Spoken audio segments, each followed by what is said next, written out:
তুই যা এখান থেকে, তোকে দেখলে এখন আমার রাগ হচ্ছে। হায়রে কি বলছে, নিজেও জানে না। একবার তুই আবার আপনি। চলে যাব আমি? এখনই যা। ওকে, চলে যাচ্ছি, কিন্তু তার আগে সরি। এই শোনো, চ্যানেলটি সাবস্ক্রাইব করে ঘন্টাটি বাজিয়ে দিও, কেমন? তোমরা যারা আমার ভয়েসকে ভালোবাসো তারা এই মুহূর্তে আমাদের চ্যানেলটি অবশ্যই সাবস্ক্রাইব করে রাখবে। আর হ্যাঁ, ভিডিওটি সম্পূর্ণ শুনবেন। গল্পের শুরুতেই পরিচয় পর্বটা সেরে নেই। আমি আকাশ, বাবা মায়ের বড় সন্তান। আমার ছোট্ট আর কিউটে ডিব্বা একটা বোন আছে। মধ্যবিত্ত ফ্যামিলিতে বড় হয়েছি, তাই বড় হওয়ার সাথে সাথেই একটা চাকরি খুঁজতে হচ্ছে। বাবার অঢেল টাকা নেই যে বসে বসে খাবো। গ্রামে আমাদের বাড়ি হলেও স্কুল জীবন শেষ করেই শহরের দিকে অগ্রসর হই, আর এখানেই লেখাপড়া শেষ করি। শহরে এসে বাবার বন্ধুর বাসায় উঠি। ইন্টারমিডিয়েট শেষ করে নিজের রাস্তা নিজেই ধরি, কারণ আঙ্কেলের ওয়াইফ খুব ভালো চোখে দেখতেন না আমাকে, কারণ তাদের টাকা পয়সা আছে আর আমি তো মধ্যবিত্ত ঘরের। যাই হোক, পড়াশোনায় অনেক ভালো ছিলাম আমি, তাই ইন্টারমিডিয়েট চলাকালীন সময়েই বেশ কয়েকটা টিউশনি করতাম, আর তাতে বেশ ভালোই টাকা আসতো। ইন্টারমিডিয়েট শেষ করে নিজের জন্য একটা ছোট্ট বাসা ভাড়া নিই, আর নিজের মতো করেই চলি, টিউশনি করি, এইতেই চলে যায়। তবে কথায় আছে, জীবনে কষ্ট না করলে সফলতা অর্জন করা যায় না। যাই হোক, বাদ দিন পুরনো কথা। এখন আমিও বড় হয়েছি, লেখাপড়াও শেষ, ছোট বোনও বড় হয়ে গেছে।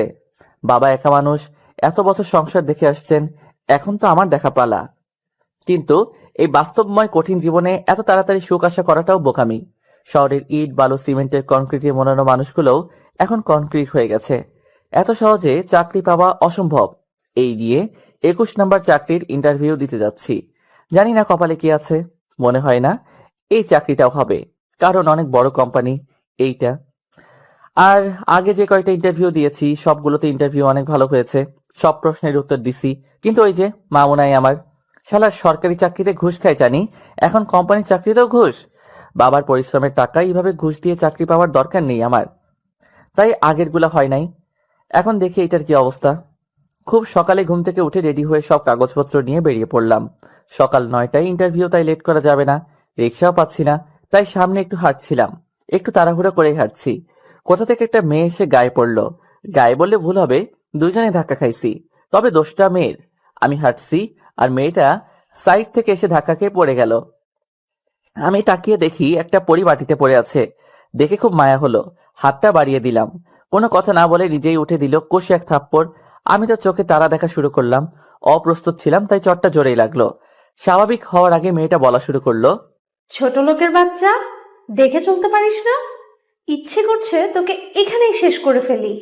আকাশ কন্ট্রোল, নিজেকে কন্ট্রোল করলাম। যাচ্ছি এক শুভ কাজে, তাই মাথা গরম করতে যাচ্ছি না। দেখুন ম্যাডাম, ভুলটা আপনার ছিল, আর আপনি আমাকে চর মারলেন। আর একটা কথা বলবি তো সব দাঁত ফেলে দিব, বেয়াদব। মেয়ে দেখলেই গায়ে পড়তে হয়, তাই না? দেখুন আপনি ভুল বুঝছেন, আমি তাড়াতাড়ি হাঁটছিলাম, আর আপনি কিছু বুঝে ওঠার আগেই এইসব হয়ে গেল।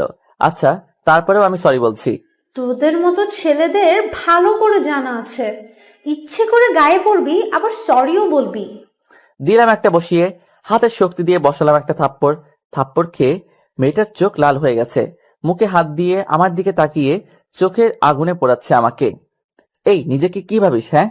একে তো তোর দোষে ধাক্কা খেলি, আবার চর মারলি। একটা কাজে যাচ্ছি তাই ভাবলাম মাথা গরম করব না, তাই সরি বললাম। এখন তো দেখছি সরি বলে আমি ভুল করে ফেললাম, আর এর পরের বার থেকে একটু দেখে শুনে চলাফেরা করবি, মাইন্ড ইট। ওরে আর কিছু বলার সুযোগ না দিয়ে সামনে হাঁটা শুরু করলাম। মেজাজটাই দিল খারাপ করে। জানি না ইন্টারভিউতে কি হবে, ভাবতে ভাবতেই একটা রিক্সা পেয়ে গেলাম। ওটার সময় পেছনে একবার তাকিয়ে দেখি মেয়েটা এখনো তাকিয়ে আছে আমার দিকে, আর রাগে ফুঁসছে। ধুর, তাতে আমার কি? মেয়েটা দেখতে তো মাশাল্লাহ, কিন্তু দেমাগের ঠেলায় মাটিতে পা পড়ছে না। টাইম মতো পৌঁছে গেলাম অফিসে। ভাগ্যিস বাসা থেকে একটু আগেই বের হয়েছিলাম। ভিতরে গিয়ে ওয়েটিং রুমে বসলাম। বেশ অনেকক্ষণ পর আমার ডাক পড়লো। টেনশন হচ্ছে না একটুও, কারণ অভিজ্ঞতায় এখন ভরপুর। এখানে চাকরি না হওয়াটাই স্বাভাবিক, এত বড় একটা অফিস, আর আমার মতো সামান্য মানুষের চাকরি। তবু আসলাম ভাগ্যের খোঁজে। কে জানে, বিড়ালের ভাগ্যেও তো মাছ জুটে যায়, আমার কপালটা যদি একটু ভালো হয়। যাই হোক, বুকে ফু দিয়ে ঢুকে পড়লাম ভিতরে। ভিতরে গিয়ে দাঁড়িয়েছিলাম, একজন বসতে বলল, তাই বসে পড়লাম। ভিতরে 3জন ছিল, একজন মহিলা, একজন একটু বয়স্ক মানুষ, আর একজন লোক আমার থেকে কয়েক বছরের বড় হবে। আমার বয়সী লোকটা জিজ্ঞেস করলো, তুমি আকাশ, রাইট? Yes sir. তো তোমার অভিজ্ঞতা সম্পর্কে একটু বলো। সরি, আমার এর আগে কোনো অভিজ্ঞতা নেই। তুমি তো আগে অনেকবার ইন্টারভিউ দিয়েছো। জি, কিন্তু চাকরি হয়নি। কেন হয়নি? ইন্টারভিউতে সব ঠিক ছিল, কিন্তু তারা প্রত্যেকে টাকা চেয়েছিল, কিন্তু আমি দেইনি, তাই হয়নি। মধ্যবিত্ত ফ্যামিলি থেকে লেখাপড়া শেষ করেছি, আমার পক্ষে এত টাকা দেওয়া সম্ভব নয়, তাই। ও আচ্ছা। তারপরে যা যা জিজ্ঞেস করলো সবকিছু ঠিক ঠিক করে উত্তর দিলাম। কোনো ভয় না পেয়ে যা বললো সব ঠিক ঠিক বললাম, কারণ আমার ভয় পাওয়ার কিছু নেই। জানি চাকরিটা হবে না, কারণ এখানে যারা বসে আছে দেখেই মনে হচ্ছে আমার থেকেও এরা বেশি কাঙাল। যাই হোক, সব শেষে বললো ওয়েটিং রুমে গিয়ে বসতে। তবুও শুনে ভালো লাগলো, এর আগে কোথাও বলে নাই। মনে একটু সাহস সঞ্চয় করে গিয়ে বসে রইলাম। সবার শেষ হয়ে গেল, এখন আমি একইভাবে বসে আছি। তারপরে আমার ডাক পড়লো। Hmm, good performance. তোমাকে আমার ভালো লেগেছে। You are selected. কাল থেকেই তুমি জয়েন করতে পারো। এক মুহূর্তের জন্য নিজের কানকে বিশ্বাস করাতে পারছি না। মনে হচ্ছে একটা ঘোরের মধ্যে আছি, যা কখনো কল্পনা করি নাই, তাই হয়ে গেল। শিওর হওয়ার জন্য আবারও বললাম, স্যার সত্যি আমার চাকরিটা হয়ে গেছে? হ্যাঁ, কালকে আসো, সব কাজ দেখিয়ে দেওয়া হবে, তবে একটা শর্তে। হুম, এটারই বাকি ছিল। নিশ্চয়ই ঘুষের টাকা চাইবে। সরি স্যার, আমার আপনার এই চাকরির দরকার নেই। আমি আগেই বলেছি আমি ঘুষ দিতে পারবো না। এই কাগজটা আগে পড়ো, তারপরে যদি ইচ্ছে হয় চাকরিটা করো, না হয় তোমার ইচ্ছে। কাগজটা পড়ার পরে আবার একটা শক খেলাম।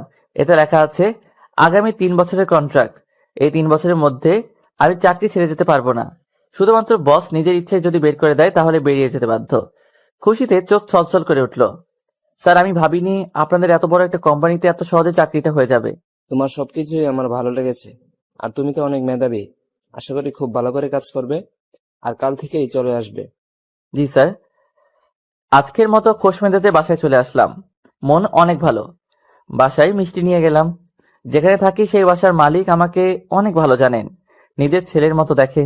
আমিও অনেক সম্মান করি, তাই মিষ্টি নিয়ে যাচ্ছি তাদের বাসায়। এর মধ্যে আব্বুকে ফোন করে জানিয়ে দিলাম আমার চাকরিটা হয়ে গেছে। বাসার সবাই অনেক খুশি হয়েছে। চলে গেলাম আঙ্কেলদের বাসায়। কলিং বেল বাজাতেই তিশা দরজা খুলে দিল। কেমন আছো তিশা? ভালো। আপনি কেমন আছেন? হুম, ভালো, একটু বেশি ভালো। তাই নাকি? তা বেশি ভালো কেন? এখন থেকে তোমাকে হয়তো আর পড়াতে পারবো না। কেন? আমার চাকরি হয়ে গেছে, তাই। ভালো। যান, আব্বু ভিতরে আছে। আর কিছু না বলেই চলে গেল ভিতরে। কিছু বুঝলাম না, মেয়েটা তো আমাকে পাগল করে ছাড়ে সব সময়, কিন্তু এখন কি হলো যে এমন করলো? ভিতরে গিয়ে বসে আছি আঙ্কেলের জন্য। ও সরি, আপনাদেরকে তো বলাই হয়নি। এই বাসায় ওঠার সময় আঙ্কেল আন্টি বলেছিল আমি যেন তিশাকে পড়াই। আমিও আর না করি নাই। ও তখন ক্লাস 8-এ ছিল, এখন এসএসসি পরীক্ষা দিবে। মেয়েটা অনেক ভালো, তবে একটু ফাজিল। সব সময় আমার পেছনে লেগেই থাকবে। মাঝে মাঝে আমার রুমে গিয়ে রুম গুছিয়ে দিয়ে আসবে। যখন যা মন চাইবে তখন তাই করবে। কিন্তু মেয়েটা খুবই ভালো। যাই হোক, আঙ্কেল চলে আসলেন। আসসালামু আলাইকুম। কেমন আছেন আঙ্কেল? ওয়ালাইকুম আসসালাম। হ্যাঁ বাবা, ভালো। তুমি কেমন আছো? জি আঙ্কেল, ভালো। এই নিন মিষ্টি। মিষ্টি কেন বাবা? আমার চাকরি হয়ে গেছে। বাবা মা এখানে নেই, আপনি আছেন বাবার মতোই। ও, এ তো অনেক ভালো খবর। তুমি বসো, তোমার আন্টি নাস্তা আনতে গেছে। না না আঙ্কেল, আমি এখন কিছু খাবো না, অন্য এক সময় এসে খেয়ে খাবো। এখন তাহলে চলি। সে কেমন কথা? বসো, চলে আসবে। বলতে বলতেই চলে আসলো। কিছুক্ষণ আন্টির সাথে কথা বলে রুমে চলে আসলাম। মনে আর আনন্দ ধরছে না। ফ্রেশ হয়ে মাত্র খেতে বসবো ভাবছি, আর তখনই আঙ্কেলের বাসায় ডাক পড়লো। কি আর করার, চলে গেলাম। সেইখানে গিয়ে দেখি আরেক কাণ্ড। আকাশ, তুমি নাকি তিশাকে পড়াবে না? না মানে আঙ্কেল। বুঝতে পারছি, কিন্তু এই দেখো মেয়েটার কি অবস্থা করেছে। বলেছে তোমাকে নাকি পড়াতেই হবে। মন খারাপ করেই বসে আছে। আচ্ছা আঙ্কেল, পড়াবো, রাতের দিকে পড়াবো। আচ্ছা বাবা, তোমার যখন সময় হবে তখনই পড়াবে। ধন্যবাদ আঙ্কেল। তিশা কোথায় আঙ্কেল? দেখো, রুমেই আছে। চলে গেলাম ওর রুমে। দরজায় দাঁড়িয়ে নক করলাম। আমাকে দেখে অন্যদিকে ঘুরে গেল। কি হয়েছে, এভাবে বসে আছো কেন? আরে কথা তো বলবে, মন খারাপ কেন? কি বললো? মন খারাপ? এই দেখেন, আমি এখন নাচতেছি। মন খারাপ করব কেন? আপনি কি ভেবেছেন আপনি না পড়ালে আমি মরে যাব? আমাকে আর কেউ পড়াবে না। আপনার থেকে ভালো স্যার আমাকে পড়াবে। আমি আপনার কাছে পড়বো না। ও তাই নাকি? জি, হাসছেন কেন? না, এমনি। আপনি এখানে কেন? যান, আপনার তো আর এখানে কোনো কাজ নাই। আর আসবেন না আমাদের বাসায়। আচ্ছা, চলে যাচ্ছি। কিন্তু আমি তো অন্য কিছু ভাবছিলাম। কি? ভেবেছিলাম এখন থেকে বিকালে না, রাতের দিকে পড়াবো। মানে? তোমাকে রাতে পড়াতে চাইছিলাম। ঠিক আছে, তুমি যখন পড়তে চাও না তাহলে থাক। আমার থেকে অনেক ভালো স্যারের কাছে পড়িও। আমি তো ভালো না। সত্যি আপনি আমাকে পড়াবেন? ভেবেছিলাম পড়াবো, কিন্তু তুমি যখন অন্য কারো কাছে পড়বে তাহলে থাক। আমারও একটু ভালো হলো। থাক মানে? আমি পড়বো। আপনি না পড়ালেও আমি পড়বো। তুমি তো এখন বললা আর পড়বা না আমার কাছে, আমি নাকি ভালো না। কখন বললাম আমি? আমি পড়বো। আচ্ছা ঠিক আছে। আচ্ছা এখন আমি যাই, কালকে পড়াবো। আমার ক্লান্ত লাগছে, খেয়ে ঘুমাবো। আমি জানি না, আমাকে এক্ষুনি পড়াতে হবে। আর আম্মু খাবার নিয়ে আসছে, খেয়ে তারপরে যাবেন, নয়তো। আচ্ছা পড়ালাম না হয়, কিন্তু আমার বাসার খাবার নষ্ট করার কি দরকার? আমি বলছি যখন তখন খেতেই হবে। কথা বাদ দিয়ে বই বের করো, নয়তো আমি গেলাম। করতেছি তো, দেখছেন না? বাপরে, মেয়েটা দিনে দিনে আরো বেশি রাগী হচ্ছে। আমার উপরেই রাগ দেখায়। তিশাকে পড়ানো শেষে আন্টি খেতে দিল। অল্প কিছু খেয়ে চলে আসলাম রুমে, শুয়ে পড়লাম। তখন মনে হলো কালকে তো গল্প দিতে হবে পাঠক পাঠিকাদের জন্য। কি আর করার, শত ব্যস্ততার মাঝেও গল্প লিখতে হয়। অবশ্য নিজের কাছেও ভালো লাগে, তাই গল্প লেখা শুরু করলাম। গল্প লেখা শেষ করে ঘুমিয়ে পড়লাম। খুব সকালে ঘুম ভেঙে গেল। উঠে ফ্রেশ হয়ে নাস্তা করে অফিসের জন্য রেডি হয়ে নিলাম। রাস্তায় বের হয়ে দেখি রিক্সায় নাই। কি করি এখন? কিছু দূর হাঁটার পরে একটা রিক্সা পেলাম। তারপরে অফিসে গেলাম। অফিসের প্রথম দিন, সব কাজ আমাকে বুঝিয়ে দেওয়া হলো। আর আমিও খুব মনোযোগ দিয়ে সব কাজ বুঝে নিলাম। অফিসের প্রথম দিন তাই হাতে বেশি কাজ নেই। টুকিটাকি কাজ ছেড়ে ফেললাম। সারা দিনের কর্মব্যস্ততা শেষ করে বাসায় চলে গেলাম। বাসায় গিয়ে ফ্রেশ হয়ে শুয়ে পড়লাম। একটু পরে দরজায় কে যেন নক করলো। দরজা খুলে দেখি তিশা। ও তুমি? ভাইয়া আজকে পড়াবেন না? ও, আমি তো ভুলে গেছিলাম। কি, তুমি ভুলে গেছিলা? হ্যাঁ, ভুলবাই তো। নতুন চাকরি পেলা, অফিসে নিশ্চয়ই সুন্দরী মেয়ের সাথে প্রেম করা শুরু করেছো। হায় রে আল্লাহ, এ কিসের মধ্যে কি ঢুকিয়ে দিল? এই তুমি কি বকছো এসব? আমি ঠিকই বলছি, নয়তো আমাকে ভুলে গেলেন কিভাবে? আরে আমি একটু ক্লান্ত ছিলাম তাই শুয়ে পড়ছিলাম। আর তুমি এসব কি বলছো? বুঝি আমি। এই পাকা কথা বাদ দাও আর চলো। ভাইয়া যেতে হবে না, আজকে বই নিয়ে এসেছি। আচ্ছা বসো। তারপরে 1 ঘন্টা পড়িয়ে বাসায় পাঠাই দেই। আর আমি হালকা কিছু খেয়ে শুয়ে পড়ি। পরের দিন আবার অফিস। এইভাবেই গেল কিছুদিন। আর স্যার আমার কাজ দেখে খুবই খুশি। আসলে সব সময় নিজের কাজ মনে করি করি তো ফাঁকি দেই না। আর কাজ যেইটুকুই করি পারফেক্টলি করি। তাই আমাকে স্যারের অনেক ভালো লাগে।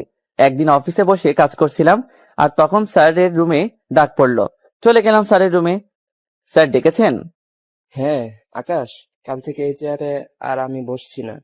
কেন স্যার? কিছুদিন যাবৎ আমার শরীর ভালো যাচ্ছে না, তাই আমার পরিবর্তে আমার মেয়ে এইখানে বসবে। ও একটু রাগী, কিন্তু মন থেকে অনেক ভালো। আর তোমাকে সেই জন্য ডাকা। ও অফিসের কাজে নতুন, তাই কোনো সমস্যা হলে তুমি একটু দেখো। জি স্যার, অবশ্যই। আপনি কোনো চিন্তা করবেন না। আমি এটাই আশা করেছিলাম তোমার থেকে। স্যার এটা আমার দায়িত্ব, আপনি চিন্তা করবেন না। তারপর চলে আসলাম নিজের ক্যাবিনে। সব কাজ শেষ করে সন্ধ্যায় বাসায় গেলাম। গিয়ে দেখি তিশা আগে থেকেই হাজির। কখন আসছো? অনেকক্ষণ, কিন্তু আপনার আসতে এত দেরি হলো কেন?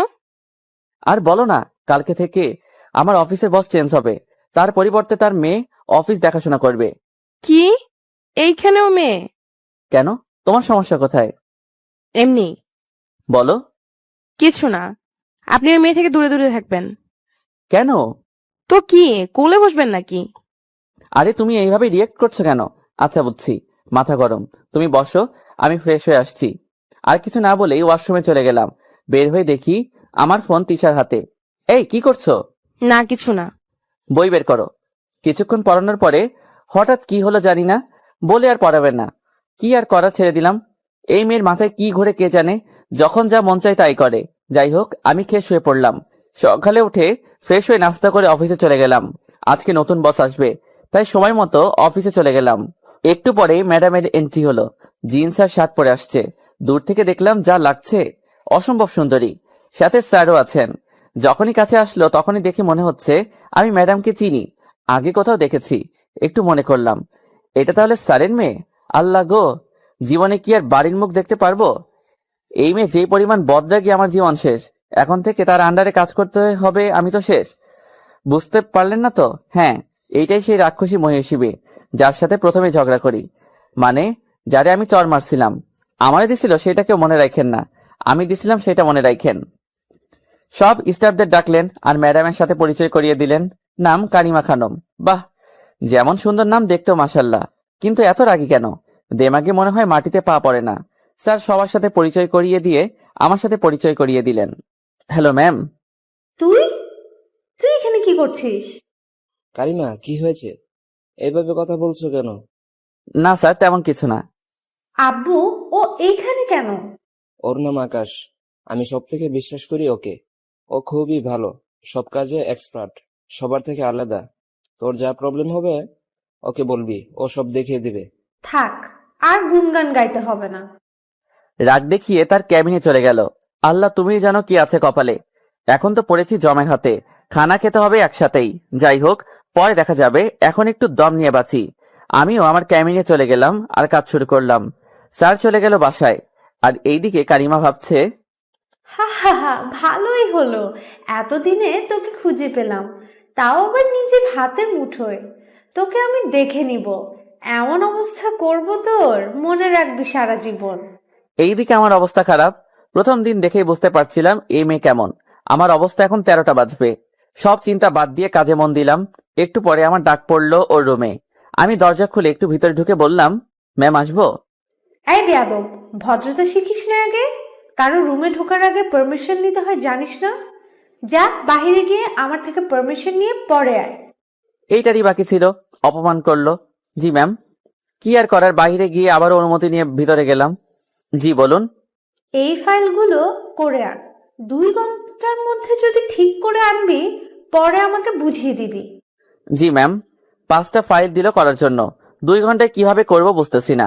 জান প্রাণ দিয়ে কাজ শুরু করলাম। 2 ঘন্টার মধ্যে 3টা শেষ করলাম। আবারও ডাক পড়লো। চলে গেলাম তার ক্যাবিনে। 2 ঘন্টা শেষ, আমার ফাইল কই? জি ম্যাম, 3টা শেষ করছি, আর কিছুক্ষণ সময় লাগবে। এটা তোর কাজের জায়গা, এখানে প্রেম প্রীতির জায়গা না। কাজ করতে না চাইলে চলে যাবি। ম্যাম, আমি তো ঠিকভাবে কাজ করলাম, প্রেম করলাম কখন? আর 2 ঘন্টায় 5টা ফাইল কিভাবে শেষ করব? আবার আমার মুখে মুখে কথা বলছিস? আর প্রেম না তাহলে কি? দেখলাম তো ওই মেয়ের সাথে বসে কথা বলছিস। আসলে যার কথা বলছে ওর নাম ইভা, আমার কলিগ। ওর একটা কাজের জন্য আমার কাছে আসছিল, ওর প্রবলেম সলভ করার জন্য, আর কথাই বলছে। ম্যাম, ওর একটু সমস্যা হয়েছিল, তাই আমার কাছ থেকে জেনে নিতে আসছিল, এর বেশি কিছু না। কেন? সমস্যা সমাধান করার জন্য তোর কাছেই কেন যেতে হবে? আমি তোকে কাজ দিয়েছিলাম, তুই আমার কাজ রেখে ওর কাজ কেন করে দিলি? ম্যাম আমার কাছে আসছে, আমি কিভাবে মানা করব? বুঝতে পারছি, ফাঁকিবাজ তুই। কাজ করার নাম করে প্রেম করিস অফিসে। তোর চাকরি আমি বের করছি, তুই যা এখন। মনটা খারাপ হয়ে গেল। এত ভালো করে কাজ করলাম, আর এতটুকু সময়ের মধ্যে কি এত কাজ করা যায়? তারপরেও তো করলাম, এখন কি থেকে কি বলছে? মন খারাপ করে ক্যাবিনে গিয়ে বসলাম আর কাজে হাত দিলাম। একটু পরে স্যারের ফোন আসলো। আকাশ, কি হয়েছে? কারিমা তোমার নামে কি কি বললো? স্যার, আমার কোনো দোষ নেই, ইভা এসেছিল, ওর একটা সমস্যা নিয়ে আমি ঠিক করে দিলাম। আর ম্যাম আমাকে 5টা ফাইল 2 ঘন্টায় করতে দিল, সময় মতো করা হয়নি তাই। আচ্ছা, মন খারাপ করো না, ও এমনই একটু রাগী। তুমি কাজ করো, আমি ওকে বুঝিয়ে বলবো। ধন্যবাদ স্যার। যাক, একটু হলেও শান্তি পেলাম যে স্যার আমাকে এতটা বিশ্বাস করে, আর আমিও কখনো তার বিশ্বাসের অমর্যাদা হতে দিব না। বিকালে যখন হাতের কাজ প্রায় শেষ, প্রায় ছুটির সময় হয়ে আসছিল, তখন আবার ডাক পড়লো। এই ফাইলগুলো এখানে রেখে গেলি, কাজটা করবে কে? যা, এই ফাইলগুলো শেষ করে আন।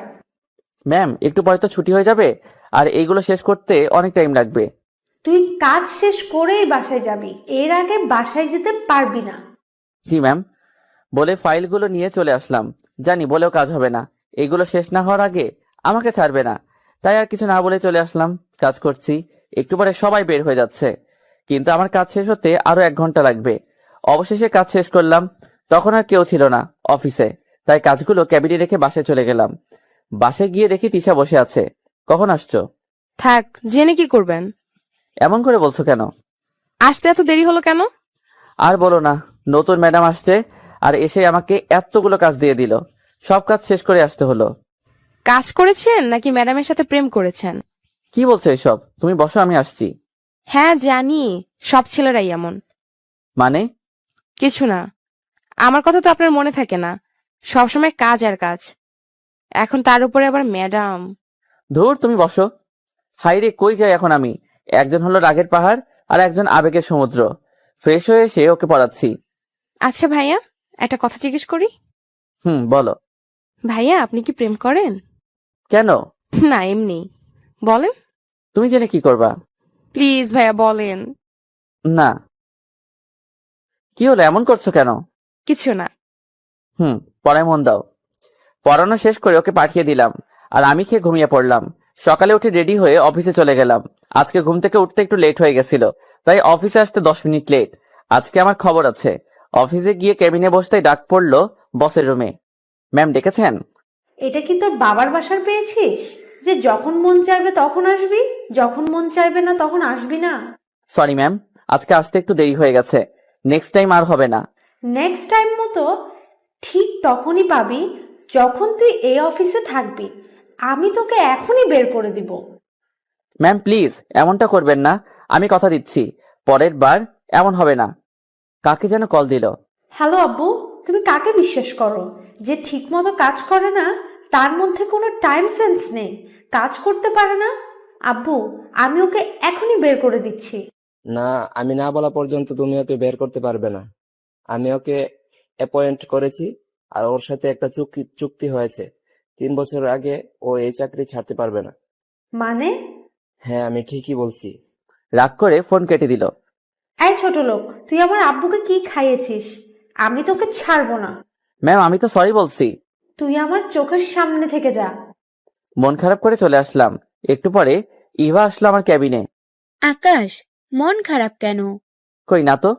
তুমি মিথ্যাও বলতে পারো না। এখন বলো, কি হয়েছে? আরে আমাদের স্যারের মেয়ে দজ্জাল মেয়ে একটা, যখন পারছে তখনই অপমান করছে। কি বলো? কিন্তু কেন? আর বলো না, মহা এক পাপ করে ফেলছিলাম, তার জন্য এমন করছে আমার উপরে রেগে। কেন? কি করেছো? প্রথমে যেই দিন এইখানে ইন্টারভিউ দিতে আসছিলাম ওই দিন, তারপরে ঘটনা সব বললাম। এই জন্য এমন করছে। বলো কি? এর জন্যই এমন করছে? ধুর, ভালো লাগে না আর এসব। কখনো কারো অপমান অবহেলা সহ্য করতে পারি না।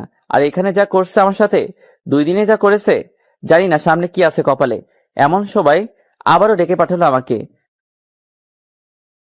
এই ছোট লোক, তোকে একবার বলেছি আমার এখানে এসে প্রেম করবি না।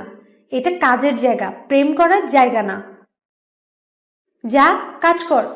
আর কিছু না বলে চলে আসলাম। দেখি এখনো আমার ক্যাবিনে বসে আছে ইভা। কি হয়েছে? ডেকেছিল কেন? না এমনি। আচ্ছা তুমি এখন যাও, হাতে অনেকগুলো কাজ আছে। আবার যদি দেখে যে কাজ রেখে কথা বলছি, তাহলে আবার শুরু করবে। আচ্ছা, থাকো তাহলে। আমিও কাজে মন দিলাম। এভাবেই চলছে দিন। আমাকে পারছে না বের করে দিতে, আর না কমছে রাগ। আর আমিও কিছুই করতে পারছি না। যত কষ্টই হোক, চাকরিটা আমাকে করতেই হবে। তাই সব অপমান সহ্য করেও কাজ করে যাচ্ছি। এখন কেমন যেন ওর এসব অপমানে আমি অভ্যস্ত হয়ে গেছি। বেশ কয়েকদিন হলো আর আমাকে আগের মতো অপমান করে না। সবার সাথে যেমন ব্যবহার করে, আমার সাথেও অনেকটা তেমনই ব্যবহার করে। এতে আমি তো মহা খুশি। একদিনও এমন একটা কাজ করবে যা আমি ভাবতে পারি নাই। ওর চিন্তাধারা এতটা নিচু কল্পনা করতে পারি না। ওর আমার প্রতি এত ভালো ব্যবহার দেখে সত্যি আমি অনেক খুশি। তবে একটা কথা সত্যি, ওর এইসব অপমান কিছুটা মিস করি। এতদিনে অভ্যাসে পরিণত হয়ে গেছে। যখন ভালো ব্যবহার করে মনে হয় এর থেকে ভালো মানুষ আর নেই। আগে তার রুমে ডেকে পাঠালেও যেতে ইচ্ছা করতো না, আর এখন মনে চায় কেন এখন একটু ডাকে না। একবার তাকে দেখতাম, এ কি, এ আমি কি ভাবছি, এটা ঠিক না। আমি কি আবার তার প্রেমে পড়ে গেলাম নাকি? মানুষ ভালো ব্যবহার দেখে প্রেমে পড়ে যায়, আর আমি তার থেকে অপমান সহ্য করতে করতে প্রেমে পড়ে গেলাম। হাস্যকর। তবে তার প্রতি এমন ফিলিংস কাজ করার একটা কারণ আছে বটে। একটা আমি অফিস থেকে বেরিয়ে আসার দিকে যখন যেতে লাগলাম, তো দেখি একজন বৃদ্ধ ভিক্ষুক লোক একটা বাইকের সাথে ধাক্কা লেগে নিচে পড়ে যায়, আর বেশ খানিকটা কেটে যায়। কিন্তু বাইক ড্রাইভার লোকটাকে মারতে যাচ্ছিল, তখন আমাদের ম্যাম সেটা দেখে সেই ড্রাইভারকে একটা থাপ্পড় লাগিয়ে দিল, আর লোকটাকে নিয়ে হাসপাতালে নিয়ে গেল আর ট্রিটমেন্ট করলো। আমি তো এসব দেখেই ফিদা। তখন থেকে তার প্রতি আমার অন্যরকম এক ফিলিংস কাজ করে। তখন মনে হলো আমার সাথে যতই রাগ দেখাক না কেন, সত্যি সত্যি মন থেকে অনেক ভালো। হয়তো আমার উপর সেই দিনের রাগ থেকে গেছিল, তাই সুযোগে সৎ ব্যবহার করে দিছে। কিন্তু এখন আর তার প্রতি রাগ কাজ করে না। মাঝে মাঝে বকলেও কেমন যেন ভালো লাগা কাজ করে। পাগল হয়ে গেলাম নাকি বুঝলাম না। আমি এই ছেলেটাকে এত অপমান করি, কখনো আমার সাথে সে ভাবটা দেখায় নাই। অন্য কেউ হলে হয়তো চাকরির ভয় করতো না, কিছু তো বলতোই। কিন্তু এ কেমন ছেলে যে আমি একে এত কিছু বলি, কখনো মুখে না বললো না বা কখনো প্রতিবাদও করলো না। সত্যিই কি আমি ভুল? হ্যাঁ, হয়তো আমিই ভুল। একটা সামান্য বিষয় নিয়ে এতদিন এত কিছু করাটা আমার ঠিক হয় নাই। জিদের বশে অনেক কিছু করেছি। ও তো ছেলে হিসেবেও খারাপ না, কখনো কাজ নিয়েও তো কমপ্লেইন করে নাই। না, আমার এত বাড়াবাড়ি করাটা উচিত হয় নাই। এরপর থেকে যখনই ওকে দেখি, নিজের মধ্যে কেমন একটা অনুভূতি কাজ করে, শুধু দেখতে মন চায়। তাই তো বারবার কোনো কাজ না থাকায়ও ডেকে আনি, শুধু একবার দেখবো বলে। কিন্তু ওই ডাইনিটার সাথে দেখলে নিজের মধ্যে এতটা খারাপ লাগে কেন? আমি কি ওকে হ্যাঁ, আমি ওকে একদিনও এমন একটা কাজ করবে যা আমি ভাবতে পারি নাই। ওর চিন্তাধারা এতটা নিচু কল্পনা করতে পারি না। একদিন অফিসে বসে কাজ করছিলাম। আজকে কারিমা আমার পছন্দের আকাশি কালারের ড্রেস পরে আসছে, দেখতে যেন পরি লাগছে। বড়সড় একটা ক্রাশ খাইলাম। বারবার শুধু দেখছি ওকে, কিন্তু দেখা স্বাদ মিটছে না। নিজের ক্যাবিনে বসে কাজ করছিলাম, আর তখন ইভা আমার ক্যাবিনের সামনে দিয়ে যাচ্ছিল। আমি আবারও ইভার সাথে সব কথাই শেয়ার করি, খুব ভালো বন্ধুও, তাই ডাকলাম ওকে। আমার ক্যাবিনে আসলো, আর তখনই ফ্যানের বাতাসে একটা পোকা ঢুকলো ওর চোখে। তাড়াতাড়ি আমি আমার চেয়ারে বসিয়ে আমি ওর দিকে ঝুঁকে চোখ থেকে পোকাটা বের করছিলাম। বের করার পরে ওর সাথে কথা বলছিলাম কারিমাকে নিয়েই। এমন সময় আমাকে ডাকলো। যাও, তোমার প্রেমিকা তোমাকে দেখার জন্য অস্থির হয়ে আছে, তাই ডাকছে। ইভা, এটা কিন্তু ঠিক না। আমি তোমাকে সব বলি বলে আমাকে তুমি খেপাবে? আরে মজা করলাম, যাও, দেখো কেন ডাকছে। তুমি থাকো, আমি আসছি। একটা কিস কিন্তু দিয়ে আসবে। ধুর, তুমিও না। চলে গেলাম ওর ক্যাবিনে। ভিতরে যেতেই দেখি চোখ লাল করে বসে আছে। সে কি এত কান্না করছে, কিন্তু কেন? আমাকে দেখে কিছু না বলে নিজের চেয়ার থেকে উঠে এসে সোজা আমার সামনে দাঁড়ালো। আর পুরো মুখ আমার লাল হয়ে গেছে, কান দিয়ে গরম হাওয়া বের হচ্ছে। কিছুই বুঝলাম না। এর মধ্যে কারিমা বলল, তুই আমার না হলে আমি তোকে আর কাউকে হতে দিব না, আর ওই ডাইনিকে তো আরো না। কান্না করতে করতে আমাকে জড়িয়ে ধরলো আর জোরে জোরে চিৎকার করতে লাগলো, বাঁচাও বাঁচাও বলে। ওর চিৎকার শুনে সবাই ওর ক্যাবিনে ঢুকে পড়লো, আর এর মধ্যে আমাকে নিয়েই ওর চেয়ারে বসে পড়লো। আর আমি এমন ভাবে ছিলাম হঠাৎ করে যে কেউ দেখে বলবে আমি ওর সাথে খারাপ কিছু করতে যাচ্ছি। আর ঠিক তাই হলো। সবাই চলে আসলো ভিতরে, আর দেখলো আমাদের এই অবস্থায়। এইদিকে তো কারিমা চিৎকার করেই যাচ্ছে।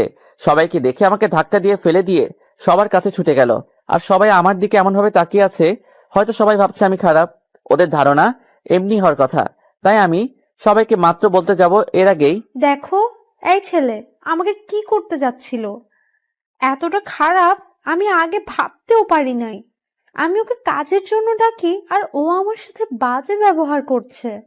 হয়তো ও আমার উপরে প্রতিশোধ নিতে চাচ্ছে। প্লিজ সবাই আমাকে ভুল বোঝো না।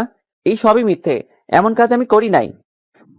তুমি আমার ফ্রেন্ড হওয়ার যোগ্য না, তোমার থেকে আমি এটা আশা করি নাই। সবাই আমাকে অবিশ্বাস করেছে। ভেবেছিলাম ইভা হয়তো আমাকে বিশ্বাস করবে, কিন্তু সেও আমাকে ভুল বুঝলো। কেউ কেউ বলছে পুলিশে দিবে, আবার কেউ বলছে আগে কিছু পিটানি দেওয়া দরকার, যাতে আর কখনো এমন কাজ করার সাহস না পায়। এই মুহূর্তে নিজেকে শেষ করে দিতে ইচ্ছে করছে। আমাকে শেষ করে দিল, মাথা নিচু হয়ে গেল আমার। আর তখন মনে পড়লো একটা প্রমাণের কথা, যা দিয়ে আমি প্রমাণ করতে পারি আমি নির্দোষ। আমি বললাম 1 মিনিট। একজন বলল, কিসের 1 মিনিট? তোমার কোনো কথাই শুনবো না। তোমার মতো ছেলেরাই আজ দেশে ধর্ষক। আমার কোনো দোষ নেই, আমি কিছুই করি নাই। অন্য একজন বলল, তাহলে আমরা সবাই যা দেখলাম তা সব মিথ্যা? নিজের চোখ আজ ভুল দেখলো? নিজের দোষ আর লুকাতে পারবে না, তোমাকে জেলের ভাত খাওয়াবো। আমি তোমাকে আমার বেস্ট ফ্রেন্ড মনে করতাম, তাই তোমার সাথে সব কথা শেয়ার করতাম। কিন্তু ভাবি নাই তোমার মধ্যে এমন খারাপ কাজের চিন্তা লুকিয়ে আছে। আমার নিজের অজান্তেই চোখ দিয়ে জল বের হয়ে গেল। আমি সত্যি বলছি, আমার কোনো দোষ নেই, আর এটা আমি প্রমাণ করে দিতে পারবো। সবাই যেন ভূত দেখার মতো দেখছে আমাকে। আর সবাই একসাথে বলল, কিভাবে? দেখাও তাহলে, প্রমাণ করো যে তুমি কোনো অন্যায় করনি। হ্যাঁ, সেটা আমি অবশ্যই করবো। ওই যে দেখুন, এই রুমের সিসি ক্যামেরা, যাতে সবকিছুই রেকর্ড আছে। আর এতেই আমি নির্দোষ প্রমাণিত হব। একবার কারিমার দিকে তাকালাম, ভূত দেখার মতো দেখছে আমাকে, নিজেই এখন লজ্জা পাচ্ছে। তারপর সবাইকে ওই মুহূর্তে ভিডিও দেখালাম, আর তাতে প্রমাণিত হলো আমি নির্দোষ। ম্যাম, একটা কথা বলি। জানি না কেন আপনি আমার সাথে এমনটা করলেন। হয়তো সেই পুরোনো দিনের একটা ভুলের জন্য আমার সাথে এত বড় জঘন্য কাজে ফাঁসিয়ে দিয়েছেন। ম্যাম, আপনার আগের যত অপমান ছিল, যত অপমান করতেন আমাকে, সবকিছু মেনে নিতাম। কারণ আমি আপনাকে সত্যি অনেক সম্মান করতাম। আর নিজের অজান্তেই হয়তো ভালোবেসে ফেলেছিলাম। সব এক নিমিষে শেষ করে দিলেন। আমার সারা জীবনে একটা দাগ লাগিয়ে দিলেন। আপনার প্রতি সম্মান আর ভালোবাসা দুটোই আপনি শেষ করে দিলেন। আমাকে আপনার এতটাই অপছন্দ সেটা আমি জানতাম না। এতটাই ঘৃণা করেন বুঝতে পারি নাই। জানি না কখনো ক্ষমা করবেন কিনা। কিন্তু এইটুকু বলছি, আপনি আজকে যা করলেন আমি হয়তো আপনাকে ক্ষমা করতে পারবো না। আপনি শুধু আপনার প্রতি আমার সম্মান ভালোবাসা নষ্ট করেন নাই, আপনি একটা ভালো বন্ধুত্ব নষ্ট করে দিলেন। আপনি তো চান যেন আমি এখানে আর চাকরি না করি। ঠিক আছে, ভালো থাকবেন। আর ইভা, তোমাকে আমার বলার কিছু নেই, তবে একটা কথা না বললেই নয়। বন্ধুত্ব, ভালোবাসা বা কোনো সম্পর্কে সব থেকে বড় যেটা দরকার তা হলো বিশ্বাস। ভালো থেকো। হয়তো আর কখনো দেখা হবে না। আর কিছু না বলে বের হয়ে আসলাম অফিস থেকে। রাস্তা দিয়ে হাঁটছি আর ভাবছি, এতদিন যার প্রতি আমার ভালোবাসা জন্ম নিচ্ছিল এক নিমিষে সব শেষ করে দিল। কিন্তু ওর আমার প্রতি এতটা সদয় হওয়ার কারণ কি ছিল? আমি ভেবেছিলাম হয়তো সে তার ভুল বুঝতে পারছে, তার জন্য আমার সাথে আর খারাপ ব্যবহার করে না। কিন্তু এসব কি? তাহলে আমার সাথে নাটক ছিল? সত্যি সত্যি আমাকে মন থেকে ঘৃণা করে? নিজেকে যেন কোনোভাবেই বোঝাতে পারছি না। এখন সত্যি সত্যি অনেক কষ্ট হচ্ছে। তখনও এতটা কষ্ট হতো না যখন আমাকে বারবার অপমান করত। কিন্তু আজ আমাকে সবার সামনে মেরে ফেললো। মেরে ফেললো আমার সম্মান, মেরে ফেললো আমার ওর প্রতি সামান্য ভালোবাসাটুকু। এখন কেন যেন ওর প্রতি আমার ঘৃণা কাজ করছে। আর কিছু ভাবতে পারছি না। সোজা বাসায় চলে গেলাম। বাসায় গিয়ে শুয়ে পড়লাম। আর বারবার শুধু ওর ওই কথাগুলো কানে বাজছিল। মধ্যবিত্তদের সম্মানটাই সব থেকে বড়। আর কিছু না ভেবে শুয়ে আছি। কখন ঘুমিয়ে গেছে খেয়াল নেই। কলিং বেলের শব্দে ঘুম ভেঙে গেল। উঠে দেখি তিশা। ভাইয়া, আজ কখন আসছো? দুপুরে। কি বলো? তাহলে এতক্ষণ কি করলে? কিছু না। ভাই আজকে পড়াবে না? তিশা, আজকে আমার ভালো লাগছে না, কালকে পড়াবো। কি হয়েছে? শরীর খারাপ? না, আমি ঠিক আছি। কই দেখি। বলেই কপালে গলায় হাত দিয়ে দেখলো। তোমার তো কিছুই হয় নাই। আচ্ছা তুমি থাকো। বলেই চলে গেল। আর আমি গেলাম ফ্রেশ হতে। বের হয়ে দেখি তিশা বসে আছে। এই, তুমি এইখানে? কেন, কি হয়েছে? না, কিন্তু তুমি এইখানে কেন? তোমার জন্য খাবার আনলাম। সারাদিন তো কিছুই খাও নাই মনে হয়। এখন খেতে বসো। আরে কি করছো? আমি এখন খাবো না। জোর করে বসালো, কি আর করার, খেতেই হলো। আচ্ছা তোমার কি মন খারাপ? না তো, কেন? না, মনে হলো। আমার চাকরি চলে গেছে। কি বলছো? কেন? এমনি। আচ্ছা বাদ দাও। তোমার পরীক্ষা তো এখনো বেশ অনেকদিন বাকি, তাই না? হ্যাঁ, কিন্তু কেন? কালকে আমি বাড়িতে যাব, তাই কয়েকদিন পড়াতে পারবো না। ও আচ্ছা। কালকে কখন যাবে? সকালেই। আচ্ছা, আন্টি আঙ্কেলকে বলে দিও আমি এসে দেখা করব। আচ্ছা। এখন তাহলে যাও। আর শোনো, ভালো কথা, আমি না থাকলে তো আর তুমি পড়বে না। ফাঁকিবাজ, যাও এখন বইগুলো নিয়ে এসো, আমি দেখিয়ে দিব। আমি এসে সব পড়া নিব। আচ্ছা। তারপর চলে গেল। আর কিছুক্ষণ পরে আসলো। ওর সবগুলো বই দেখিয়ে দিলাম আর বলে দিলাম সব পড়া করে রাখতে। শেষে যাওয়ার সময়, ভাইয়া এই নাও। কি? হাতে নিয়েই দেখো। দেখি বেশ কিছু টাকা। টাকা কেন? চাকরিটা তো নেই, বেতনও পাওনি, তার উপর বাড়ি যাচ্ছ, টাকা লাগবে না? সেসব ঠিক আছে, কিন্তু তুমি টাকা কোথায় পেলে? আরে আমি টাকা কোথায় পাবো? আব্বুকে বললাম, আব্বুই দিছে। ও আচ্ছা, শোনো, আমার কাছে টাকা আছে, এগুলো লাগবে না, তুমি নিয়ে যাও। না, এগুলো আপনিই রাখবেন, আমি গেলাম। আরে টাকাগুলো নিয়ে যাও। রেখে দেন, কাজে লাগবে। কি যে করে না মেয়েটা। যাই হোক, শুয়ে পড়লাম, কিন্তু ঘুম আসছে না। আর তখনই ইভার কল। রিসিভ করলাম না। আবার দিল, তাও ধরলাম না। নিজের মধ্যে কেমন সংকোচ কাজ করছে, এক লজ্জা। আবার দিল, ধরলাম। আমি চুপ করে আছি। আর তখনই ইভার কল। রিসিভ করলাম না। আবার দিল, তাও ধরলাম না। নিজের মধ্যে কেমন সংকোচ কাজ করছে, এক লজ্জা।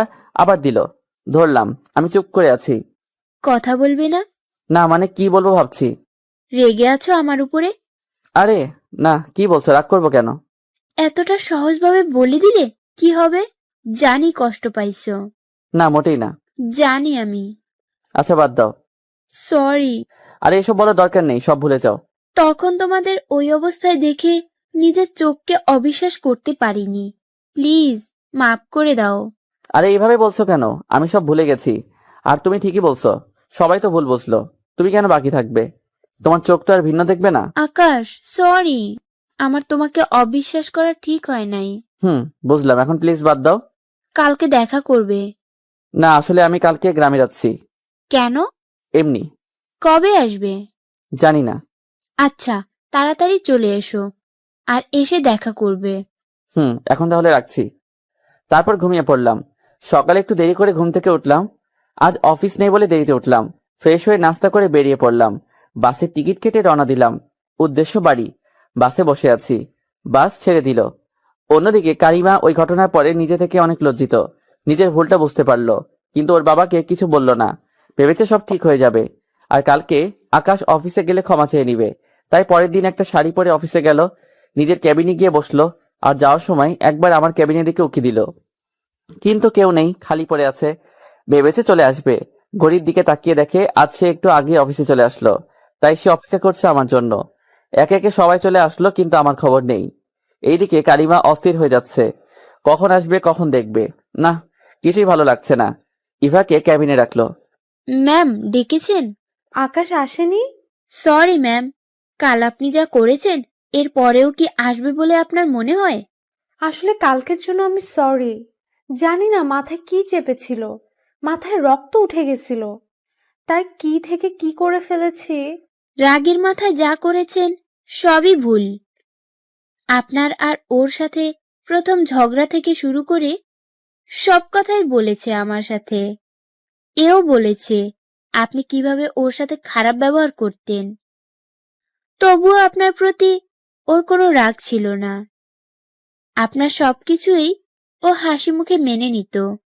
পাগল ছিল একটা। হয়তো ও আপনাকে অনেক ভালোবাসতো, কিন্তু কিন্তু কি?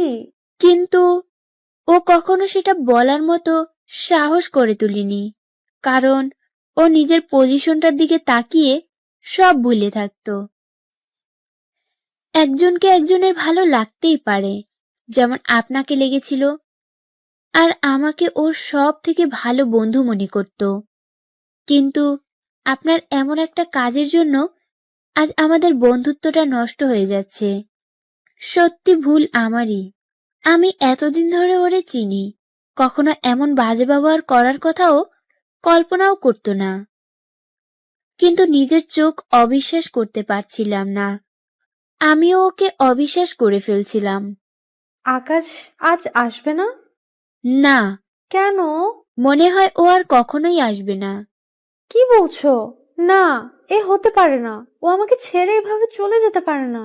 আপনাকে ছেড়ে মানে? ইভা, তুমি তো ওর বন্ধু। কিন্তু কেন? আমি আকাশকে ভালোবেসে ফেলেছি। কি বলছেন? তা কখন থেকে?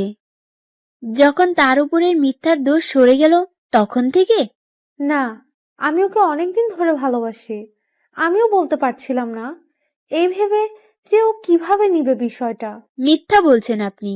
আপনি যদি আকাশকে সত্যি সত্যি ভালোবেসে থাকতেন তাহলে এমন কাজ আপনি কখনোই করতেন না। করেছিলাম রেগে গিয়ে, যখন দেখলাম ও তোমাকে কিস করছিল। তখন আমার মাথায় কিছু কাজ করতেছিল না। নিজের চোখে বিশ্বাস করাতে পারছিলাম না আমি ওকে হারাতে পারবো না। এই ভেবে এমন কাজ করেছিলাম। ওয়েট, ও আমাকে কিস করছিল মানে? আমি যখন সিসি ক্যামেরায় দেখলাম তুমি ওর ক্যাবিনে গিয়ে ও তোমাকে ওর চেয়ারে বসিয়ে। চুপ করেন। সবটা না জেনে এমন কাজ কিভাবে করলেন আপনি? ও আমার ভালো একটা বন্ধু, আর ওই দিন আমার চোখে পোকা পড়েছিল। আমি তখন ওর কেবিনের সামনে দিয়েই যাচ্ছিলাম, তখন ও আমাকে বসিয়ে পোকা বের করছিল, আর আপনি? ছি! ইভা, আমি সব ভুল স্বীকার করছি, কিন্তু তুমি আকাশকে ফিরিয়ে আনার ব্যবস্থা করো। বুঝলাম, কিন্তু কিভাবে? ও আজ সকালে গ্রামে চলে গেছে।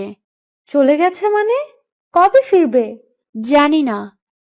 কারিমা আর কিছু না বলেই তাড়াহুড়ো করে বাসায় চলে গেল, আর গিয়ে ওর আব্বুকে সব খুলে বলল, শুধু ও যে আমাকে ভালোবাসে এটা ছাড়া। তখন স্যার একটা চড় দিয়ে বসলো। তুমি এমন একটা কাজ করতে পারলে কিভাবে? তোমার থেকে এমনটা আশা করিনি আমি। আব্বু, আমার ভুল হয়ে গেছে, তুমি যেভাবেই পারো ওকে ফিরিয়ে আনো। আচ্ছা, আমি দেখছি। তারপরে আমাকে ফোন দিল। আমি তখন বাসায় পৌঁছে গেছি। আসসালামু আলাইকুম স্যার, কেমন আছেন? কেমন আর থাকবো, মেয়েটা কি যে করে। বাবা, আমি একটা কথা বলি, বলতে তোমাকে ফোন করেছি। জি স্যার, অবশ্যই। আগে বলো আমার কথা রাখবে। অবশ্যই স্যার, আপনি কোনো সংকোচ না করে বলুন। আকাশ, আমি তোমার আর কারিমার ব্যাপারটা জানতে পেরেছি। কারিমা নিজের ভুল স্বীকার করেছে, ও তোমার কাছে ক্ষমা চাচ্ছে। তুমি সবকিছু ভুলে কাল থেকে আবার অফিসে জয়েন করো। স্যার কি বলছেন? প্লিজ স্যার, এটা আমার পক্ষে সম্ভব না। আর তাছাড়া আমি এখন গ্রামে আছি। সমস্যা নেই, তুমি 2-1 দিন থেকে চলে এসো। স্যার দেখছি আমি। আকাশ, আমি ওর হয়ে তোমার কাছে ক্ষমা চাচ্ছি। কি বলছেন স্যার? আমাকে লজ্জা দিবেন না স্যার। তাহলে তুমি অফিসে আসছো তো? আজকেই তো আসলাম বাসায়, কয়েকদিন পরে যাব। আচ্ছা ঠিক আছে। জি স্যার, আসসালামু আলাইকুম। ওয়ালাইকুম আসসালাম। সাবধানে আসবে আর তাড়াতাড়ি আসবে। জি স্যার। বাড়িতে গেলাম, সবাই আমাকে দেখে মহা খুশি। কি রেখে কি করবে এমন অবস্থা হয়ে পড়েছে। সবার সাথে কুশল বিনিময় করে বিশ্রাম নিলাম।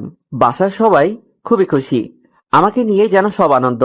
যাওয়ার সময় বাবা মা আর বোনটার জন্য কিছু কেনাকাটা করে গিয়েছিলাম। এইদিকে আবার কারিমার খুশি যেন ধরে রাখতে পারছে না। বাবার মুখে যখন শুনলো আকাশ আবার জয়েন করবে, বাবার সামনে হালকা হেসে রুমে গিয়ে আনন্দে লাফাচ্ছে আর ভাবছে, আকাশ, আমি তোমাকে ভালোবাসি। আর আমার ভালোবাসার জন্য আমি সব করতে পারি। এই ভালোবাসা দিয়েই তোমাকে জয় করব। আমি বাসায় কয়েকদিন থেকে আবারও ঢাকা যাওয়ার জন্য রেডি হলাম। সবার থেকে বিদায় নিয়ে ঢাকায় চলে আসলাম। রুমে ঢুকে বিশ্রাম নিলাম। সন্ধ্যায় আঙ্কেলের বাসায় গেলাম। আরে বাবা আকাশ, কখন এলে? আঙ্কেল, আসছি কিছুক্ষণ আগেই। কেমন আছেন আপনি? হ্যাঁ বাবা, ভালো। তা তোমার বাসার সবাই কেমন আছে? জি আঙ্কেল, সবাই ভালো আছেন। আঙ্কেল, তিশা কি লেখাপড়া করে? কিসের পড়া? দেখলাম না তো পড়তে। তুমি একটু দেখো তো বাবা। জি আঙ্কেল। চলে গেলাম ওর রুমে। আমাকে দেখে অবাক হয়ে গেল। শুয়েছিল, আমাকে দেখেই দাঁড়িয়ে গেল। ভাইয়া কখন আসলে? একটু আগে। কেমন আছো? ভালো। তা তুমি নাকি লেখাপড়া করো নাই? পড়ছিলাম। তাহলে এখন পড়তে বসো, দেখি কি পড়লে। যা পড়া দিয়ে গেছিলেন তার তো কিছুই হয় নাই। এই তোমার পড়া? ভাইয়া, পড়ছিলাম তো, কিন্তু সব ভুলে গেছি। ফাঁকিবাজ। পড়ানো শেষে আন্টি খাবার খেতে ডাকলো। খেয়ে রুমে গিয়ে শুয়ে পড়লাম, কিন্তু ঘুম আসছে না। কি করব ভাবছি, তাই গল্প লেখা শুরু করলাম। অনেক রাতে ঘুমালাম। সকালে উঠতে দেরি হয়ে গেল। উঠে দেখি 10টা বেজে গেছে। আজকে আর অফিসে যাওয়া হলো না। কি করব ভাবছি, গেলাম বন্ধুদের সাথে আড্ডা দিতে। অন্যদিকে কারিমা অস্থির হয়ে আছে। আকাশ কখন কবে আসবে অফিসে, কখন একবার দেখতে পাবো, কখন ক্ষমা চেয়ে নিব, মনকে ধরে রাখতে পারছে না। আজকেও অফিসে আসলো না দেখে ওর আব্বুকে বলল। একটু পরে স্যারের কল আসলো। আসসালামু আলাইকুম স্যার। ওয়ালাইকুম আসসালাম। আকাশ, বাবা তুমি এখনো বাড়ি থেকে আসোনি? স্যার কালকে এসেছি, আসলে একটা কাজের জন্য আজকে অফিসে যাওয়া হয় নাই, কালকে যাব। আচ্ছা ঠিক আছে বাবা। জি স্যার। কলটা কেটে দিলাম। স্যার কারিমাকে বলে দিল আমি কালকে থেকে অফিসে যাব। শুনেই সে কি আনন্দ ওর। এখন মনে হচ্ছে দিনটা কেন পার হচ্ছে না। দুপুরে বাসায় গিয়ে আমি ফ্রেশ হয়ে খাওয়া দাওয়া করে দিলাম এক ঘুমে সন্ধ্যা। উঠে ফ্রেশ হয়ে গেলাম তিশাকে পড়াতে। পড়ানো শেষে রুমে গিয়ে শুয়ে পড়লাম। আর খুব ভোরে ঘুম থেকে উঠে বাহিরে হাঁটাহাঁটি করে এসে ফ্রেশ হয়ে নাস্তা করে রেডি হয়ে অফিসে চলে গেলাম। কেমন যেন লাগছে, লজ্জা লজ্জা লাগছে। এই অফিস থেকে অপমানিত হয়ে বের হয়ে গিয়েছিলাম, আবার এইখানে আসতে হলো। জানি না ভাগ্যে কি আছে। ভাগ্যে যাই থাকুক, ভিতরে গিয়ে দেখি, ভিতরে গিয়ে কারোর সাথে কথা না বলে, কোনো দিকে না তাকিয়ে সোজা নিজের ক্যাবিনে চলে গেলাম। এখন হাতে কাজ নেই, তাই বসে ফোন টিপছি। একটু পরেই ইভা আসলো ক্যাবিনের সামনে। আমি দেখেও না দেখার মতো করে ফোন টিপছি। বেশ কিছুক্ষণ দাঁড়িয়ে থেকে বলল, আসবো? আরে ইভা, কেমন আছো? আর আসতে অনুমতি কি আছে, আসো। এমন করলাম যেন কিছুই হয় নাই, আগের কিছুই মনে নেই। আমি অনেকক্ষণ ধরে দাঁড়িয়ে আছি, কিছু বলছো না বলে অনুমতি নিলাম। ও সরি, খেয়াল করি নাই। আচ্ছা বাদ দাও, বলো কেমন আছো? ভালো। তুমি কেমন আছো? আমিও ভালো আছি। বেশ কিছুক্ষণ দুইজনেই চুপ। আমি আবারও ফোনের দিকে নজর দিলাম। আকাশ, বলো। সরি। কেন? বললাম তো সরি। আরে সরি বলতে হবে না, ঠিক আছে। না, কিছুই ঠিক নেই, প্লিজ সরি। আচ্ছা সরি বলছো কেন?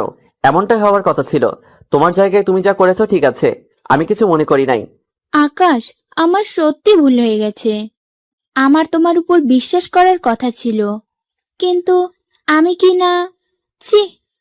এবার বাদ দাও, যা হওয়ার ছিল তা হয়ে গেছে। আমি সব ভুলে গেছি, তুমিও ভুলে যাও। কিছু বলবে না?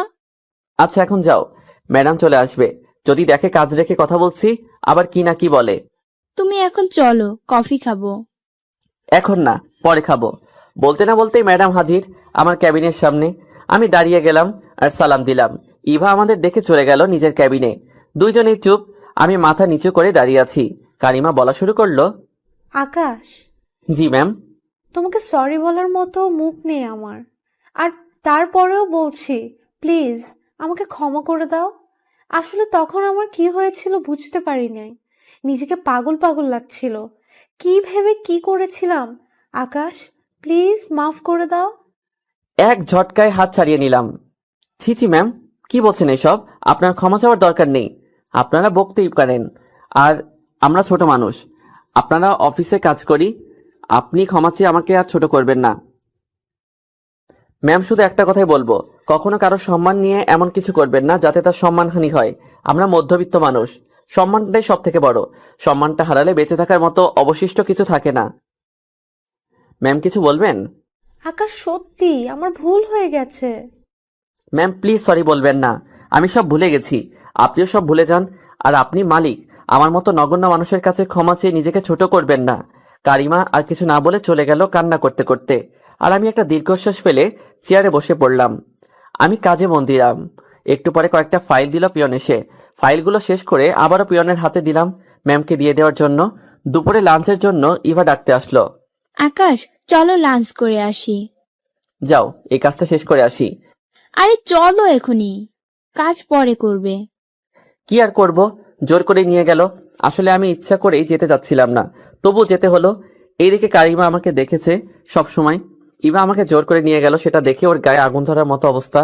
নিজের ক্যাবিনে বসে বসে রাগে ফুঁসছে। খাওয়া দাওয়া শেষ করে ক্যাবিনে এসে যখনই বসলাম, তখন আমার ডাক পড়লো কারিমার ক্যাবিনে। কি করব বুঝতে পারছি না, তাই দাঁড়িয়ে আছি নিজের ক্যাবিনে। আবারও কল দিল যাওয়ার জন্য। আর 7-5 না ভেবে চলে গেলাম। ভিতরে গিয়ে দাঁড়িয়ে আছি, কিছুই বলছে না। তাই আমি বললাম, ম্যাম ডেকেছেন, কিছু বলবেন? কেন ডেকেছি?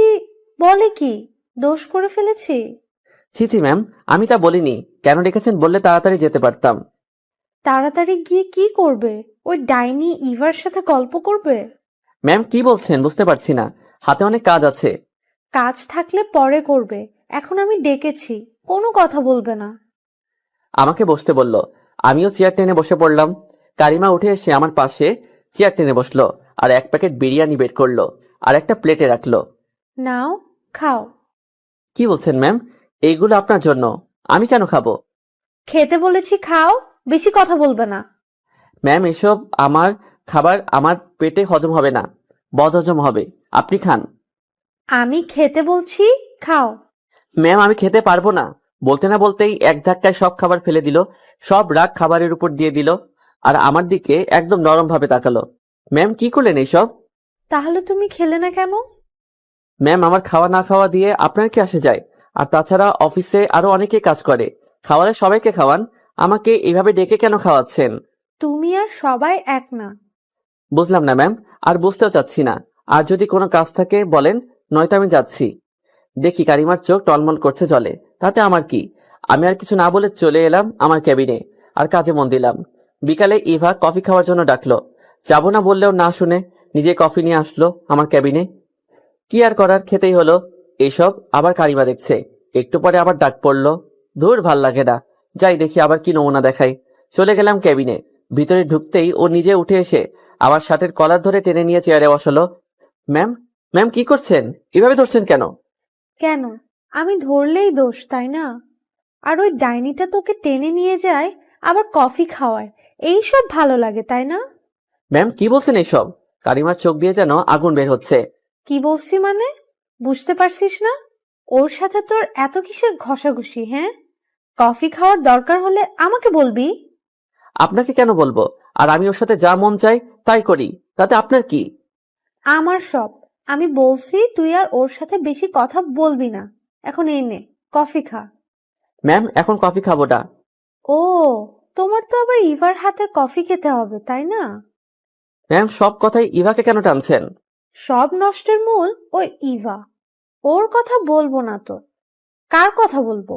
এখন বেশি কথা না বলে কফি খাওয়া শুরু করো। কিছু বলতেই দিচ্ছে না। বুঝছি, কফি না খাইয়ে ছাড়বে না। বাধ্য হয়ে খেতে হলো।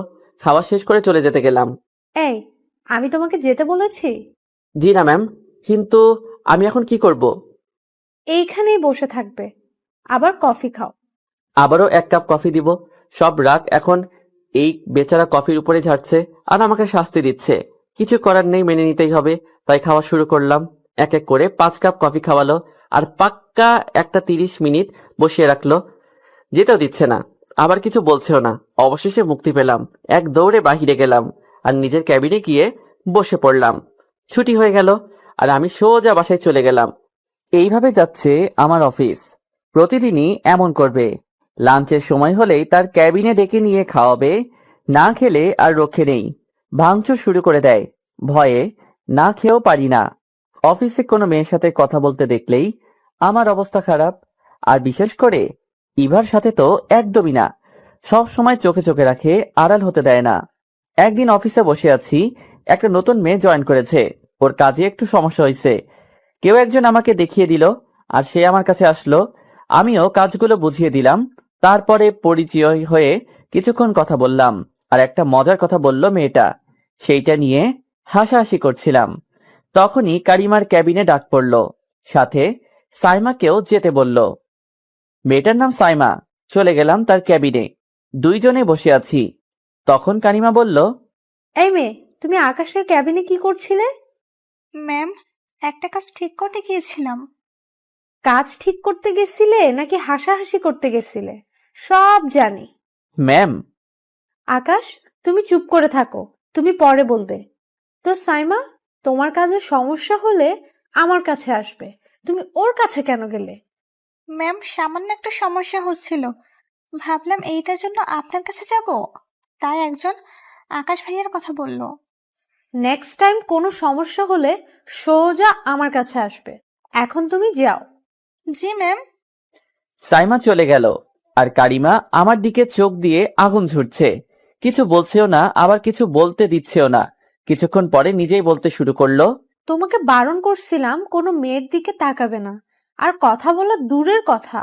ম্যাম আসলে। আসলে নকলে কিছু নেই, আর যেন না দেখি। জি ম্যাম। আর একটা কথা, এখন থেকে আমাকে আপনি আপনি করে বলবে না, তুমি করে বলবে, আর নাম ধরে ডাকবে। কি বলছেন ম্যাম? আবার ম্যাম বলছো? একবার বলেছি, আবার যেন বলা না লাগে। কিন্তু ম্যাম এইটা আমার দ্বারা সম্ভব নয়। আর তাছাড়া আমি আপনাকে নাম ধরে বা তুমি করে কেন বলবো? বেশি কথা না বলে যা বলতে বলছি তাই করবে। ম্যাম আমি পারবো না। না বলতেই কলার ধরে টেনে তুলে ধাক্কাতে ধাক্কাতে দেওয়ালের সাথে মিশালো। তোমাকে পারতে হবে, আমি বলতে বলছি তুমি বলবে। ম্যাম কি করছেন? ছাড়ুন। না, আগে বলো। না আমি পারবো না। আকাশ, আমাকে বাধ্য করো না তোমাকে দিয়ে বলাতে, নিজেই বলো। কি করবেন? সেই পুরনো কাজটা? এইসব করে আপনি কি প্রমাণ করতে চাইছেন? দেখুন, আমি আপনার অফিসে কাজ করি, তার মানে এই নয় যে আপনি যা ইচ্ছে করবেন। এসব করে কিছু প্রমাণ করার দরকার নেই। আকাশ, আমি কিছু প্রমাণ করতে চাইছি না, আর না কিছু শো করতেও চাচ্ছি না। আমি শুধু বলতে চাই, আমি তোমাকে ভালোবাসি। কি বললেন? ভালোবাসেন? দেখুন ম্যাম, এসব নিয়ে মজা করবেন না আর আমাকে ছাড়ুন। আমি সত্যি তোমাকে অনেক ভালোবাসি। তাই নাকি? তা আমাকে কেন ভালোবাসেন? আবার কিছু করার জন্য? আবার অপমান করার জন্য? আকাশ, ওই দিনের ঘটনার আগে থেকে আমি তোমাকে ভালোবাসি। ওই দিন তোমাকে আর ইভাকে একসাথে দেখে জানি না নিজের মধ্যে কি হয়ে গেছিল, তাই কি থেকে কি করেছিলাম, তখন শুধু এইটুকুই ভেবেছিলাম, আমি তোমাকে হারাতে পারবো না, সবার থেকে আলাদা করে রাখবো তোমায়। তুমি অফিস থেকে চলে যাওয়ার পর তোমার শূন্যতা অনুভব করতে পারছি, বুঝতে পারছি আমি তোমাকে কতটা ভালোবাসি। আকাশ, ওই দিনের জন্য তুমি আমাকে যেই শাস্তি দিবে আমি সব মেনে নিব, কিন্তু প্লিজ আমাকে ভালোবেসে দেখো, কখনো তোমাকে কষ্ট পেতে দিব না। এতক্ষণ শুধু শুনছিলাম। আমি কিছু না বলে জোর করে নিজেকে ছাড়িয়ে চলে আসলাম।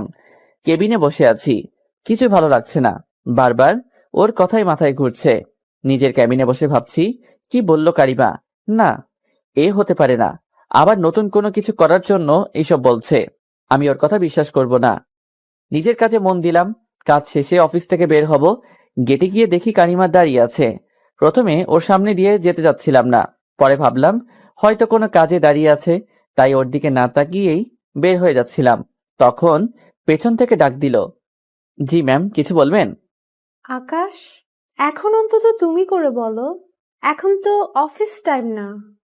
ম্যাম, অফিস টাইম না হলে কি? আপনি আমার বস, আপনাকে আপনি করে বলে ভালো। না, তুমি আমাকে এখনই তুমি করেই বলবে। ম্যাম বাদ দিন, আমি এখন যাব। আকাশ, আমার গাড়িটা নষ্ট হয়ে গেছে, একটা রিক্সার দরকার।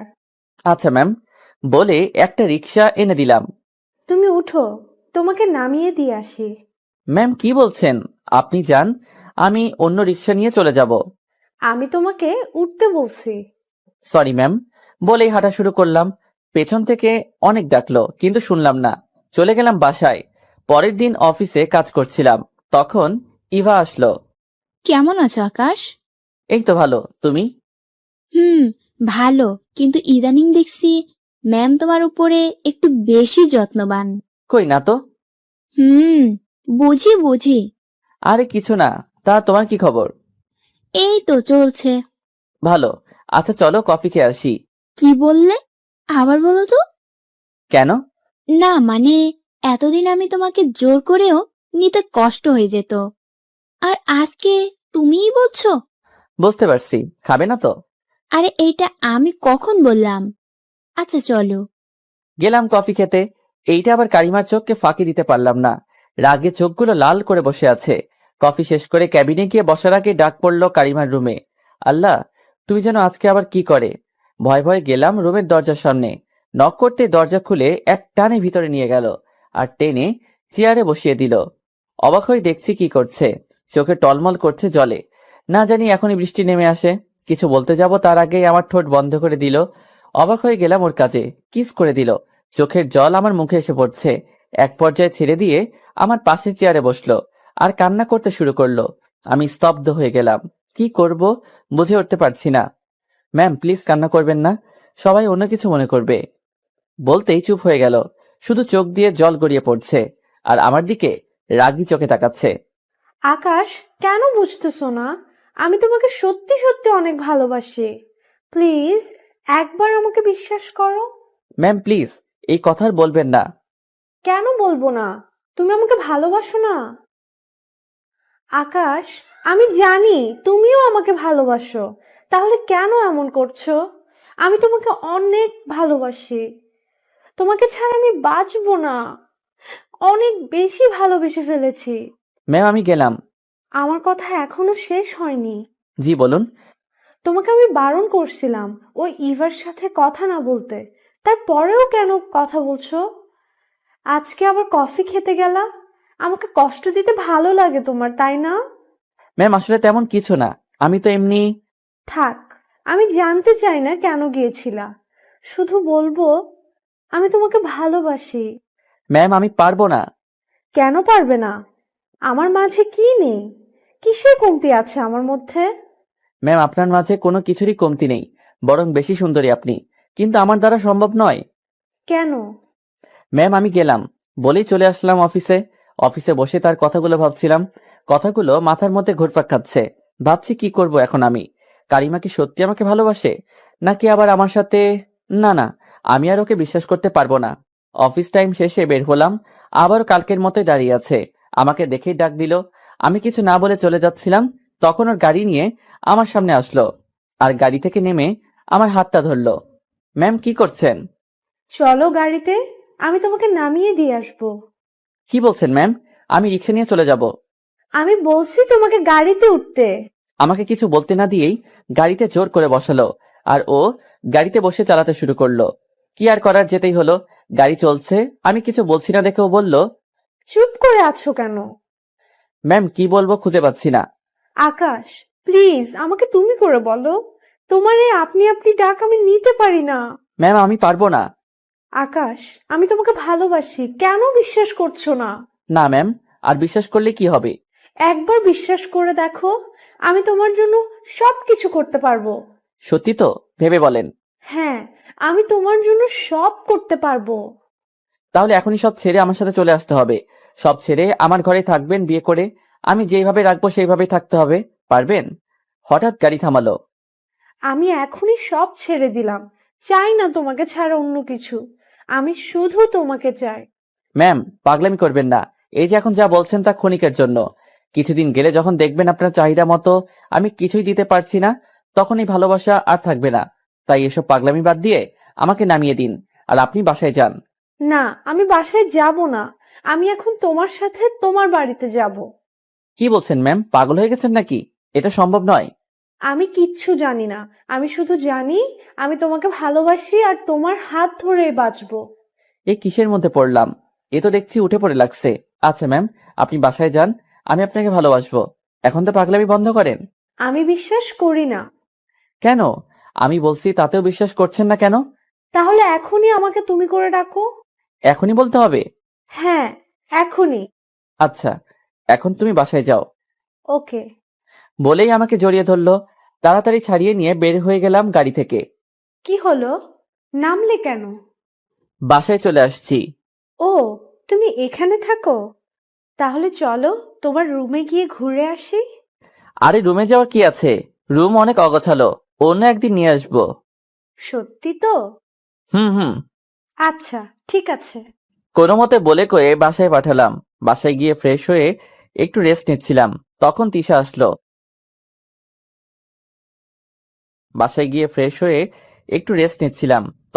আসলো। আর এসেই বই বের করলো। আমি তো অবাক, যে মেয়েকে বলে বলে বই বের করাইতে হয় সে এসে আজকে বই বের করে নিল। বাহ, আজকে বলার আগেই বই বের করছো, ভালো। তিশা কিছু বলল না, চুপ করে আছে। বেশ কিছুক্ষণ পড়ালাম, কিন্তু আজকে একটা বাড়তি কথাও বলছে না। মনে তো হয় কিছু একটা হয়েছে।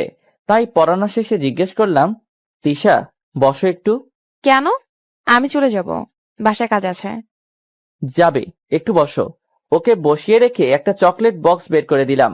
তিশা চকলেট অনেক পছন্দ করে, কিন্তু চকলেট দেওয়ার পরেও নিতে চাচ্ছে না। আমি চকলেট খাওয়া ছেড়ে দিয়েছি, আর খাবো না। সত্যি? হুম। তাহলে আমি একাই খাবো? আমি গেলাম ভাইয়া। আরে বসো, কথা বলবো বলেই তো দাঁড় করালাম। সত্যি করে বলবে আমি যা জিজ্ঞেস করব? আপনাকে কেন বলবো? বলবে না? আচ্ছা বলবো, বলেন। কি হয়েছে, মন খারাপ? না তো, মন খারাপ কেন হবে? আমি ভালো আছি, মনও ভালো আছে। হ্যাঁ, ভালো আছো, কিন্তু মন ভালো নেই, তাই তো? কেউ বকা দিছে? আমাকে বলো। না, তাহলে কি হয়েছে? কিছু না, আমি গেলাম। আচ্ছা যাও, আর এই চকলেট নিয়ে যাও। চকলেট না নিয়ে চলে যাচ্ছিল, কিছু দূর গিয়ে ফিরে তাকালো। কিছু বলবে? আচ্ছা, ওই মেয়েটা কি আপনার গার্লফ্রেন্ড? কোন মেয়ে? জানেন না মনে হয়, যে আপনাকে বাসার সামনে নামিয়ে দিয়ে গেল? আরে না, গার্লফ্রেন্ড হবে কেন? উনি আমার অফিসের বস। অফিসের বস নিজের গাড়িতে করে সবাইকে বাসায় নামিয়ে দিয়ে আসে, তাই না? এমন করে বলছো কেন? সত্যি তো বললাম, উনি আমার বস। ভালো। এইবার উঠে গিয়ে ওর গালে হাত রেখে বললাম, আমার ছাত্রী, এইভাবে মুখ গোমড়া করে থাকলে একদম ভালো দেখায় না। কি হয়েছে? কেউ কিছু বলেছে তোমাকে? না, তাহলে? আপনি আর ওই মেয়েটার সাথে কখনো একসাথে কোথাও যাবেন না। কিন্তু কেন, সেটা তো বলো। আমি বলছি তাই। আচ্ছা, যাব না। এবার খুশি? হুম। নাও। চকলেট বক্স হাতে দিতেই এইবার নিয়ে নিল। তুমি তো খাও না। কে বললো? কই না তো, কেউ বলে নাই। আপনি একটু বেশি শুনেন। এইভাবেই হাসি মুখে থাকবে সব সময়, মনে থাকবে? থাকবে। আচ্ছা, এখন যাও। যাক, মেয়েটার মন ভালো করা গেল। সত্যি বলতে মেয়েটা একটু বেশি চঞ্চল, আর সব সময় হাসি খুশি থাকে। ওর গোমরা মুখে একদম ভালো দেখায় না। জানি না কি হয়েছে, রাতে খেয়ে শুয়ে পড়লাম, আর পরের দিনে কথা ভাবছিলাম। কালকে না জানি কি হয় অফিসে। আজকে যা শুরু করছিল, আল্লাহ, খুব বাঁচা বাঁচলাম। সকালে অফিস চলে গেলাম, গিয়ে দেখি আজকে আগে কারিমা চলে আসছে। আমি গিয়ে নিজের ক্যাবিনে বসলাম, তখনই ফোন দিল তার ক্যাবিনে যাওয়ার জন্য। আল্লাহ, এখন যে কি করে কে জানে। মনে হালকা ভয় নিয়ে গেলাম ক্যাবিনে। যেতে একটা হাসি ফ্রি, চেয়ারে বসলাম। জি ম্যাম, কেন ডেকেছেন? আবার যদি ম্যাম বলো তাহলে কিন্তু তো কি বলবো? নাম ধরে ডাকবে, আর তুমি করে বলবে। কি বলছেন এসব? অফিসে সবাই জানতে পারলে কি হবে ভেবেছেন? আমি তোমাকে সবার কথা ভাবতে বলি নাই।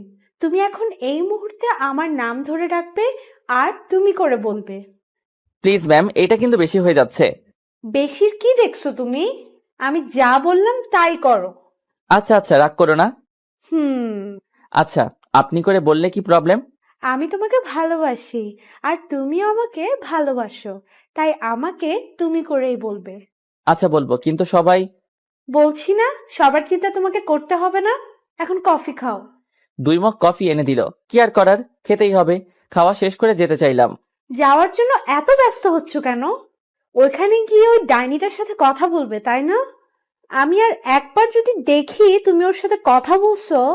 আচ্ছা, আমি ওর সাথে কথা বললে সমস্যা কোথায়? আমরা শুধু ফ্রেন্ড, ও আমার অনেক ভালো ফ্রেন্ড।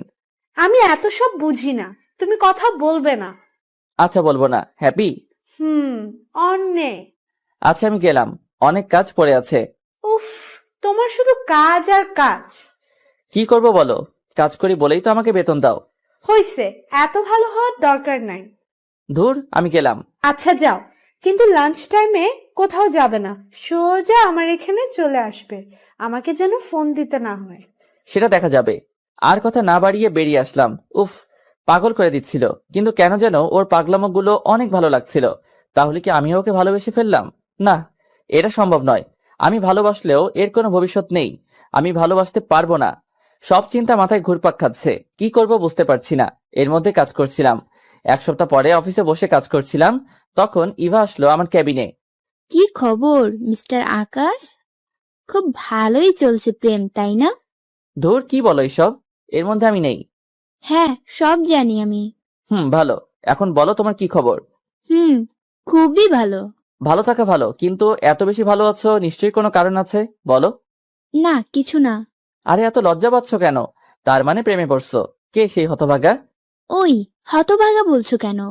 তাই তো, তুমি যার কপালে আছো তার জীবন তো শেষ। এইভাবে বলতে পারলা? আরে আমি মজা করলাম, তুমি সিরিয়াস নিচ্ছ কেন? হুম, আমিও মজা করলাম। এই জন্যই বলেছিলাম। আচ্ছা বলো, কে সে? নীরব। নীরব? হারামিটা আমাকে কিছু বললো না এখনো। তা কবে থেকে শুরু হলো? এই তো কয়েকদিন। ট্রিট কই আমার? দিব তো। কবে? কারিমা ম্যামের বার্থডের পরের দিন। সেটা কবে? মানে, তুমি মনে হয় জানো না?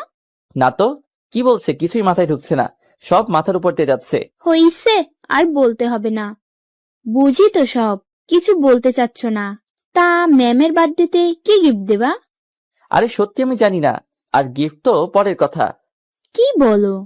এই দেখো, আমাদের সবাইকে ইনভাইট কার্ড দিছে। কালকে অফিস বন্ধ থাকবে, সবাইকে সন্ধ্যায় তার বাসায় যেতে হবে। ও আচ্ছা। তা বললে না কি গিফট দেবা? আরে, গিফটের কথা বলা যায় নাকি কাউকে? এইটা সিক্রেট। বুঝি তো। আচ্ছা দিও। আচ্ছা যাও। ইভা চলে গেল, আর আমি ভাবছি কারিমা আমাকে বলল না ওর বার্থডের কথা, অথচ অফিসের সবাই জানে, শুধু আমি ছাড়া। মনটা অনেক খারাপ হয়ে গেল। আমাকে তো একবার বলতে পারতো। অফিস টাইম শেষ হওয়ার আগেই বের হয়ে বাসায় চলে গেলাম। বাসায় গিয়ে ফ্রেশ হয়ে রেস্ট নিলাম। সন্ধ্যায় একটু ঘুরতে বের হলাম, তারপর বাসায় চলে আসলাম। রাতে তিশা আসলো, ওকে পড়িয়ে বিদায় করলাম। রাতে ঘুমিয়ে পড়লাম। সকালে ঘুম থেকে আর উঠলাম না, অনেক বেলা করে ঘুমালাম। জানি আজকে অফিস নাই, তাই নিশ্চিন্তে ঘুমাবো, কিন্তু ঘুমাতে আর পারলাম কই। একটু পরে কে যেন দরজা নক করছে। উফ, মনে হচ্ছে দরজা ভেঙে ফেলবে। দরজা খুলে তো আমার চোখ কপালে। এ কি, কারিমা এত সকালে, তাও আবার আমার বাসায়? ম্যাম, আপনি এত সকালে আমার বাসায়? এক থাপ্পড় দিব। বলছি না আমাকে তুমি করে বলতে। আর ম্যাম কি? হ্যাঁ, আমি তোমার কোন স্কুলের মাস্টার? সরি ম্যাম, সরি কারিমা। এখন বলো, কালকে আমাকে না বলে চলে আসছিলা কেন? আসলে একটু কাজ ছিল, তাই চলে আসতে হয়েছিল। বুঝলাম, তাই বলে একবার বলে আসবে তো। আচ্ছা সরি। কিন্তু তুমি এভাবে দাঁড়িয়ে আছো কেন? ভিতরে যেতে দিবে না নাকি? হ্যাঁ আসো, ভিতরে নিয়ে বসতে দিলাম। এই, তুমি এত অগোছালো কেন? কই, সব ঠিকই তো আছে। ঠিক আছে তাই না?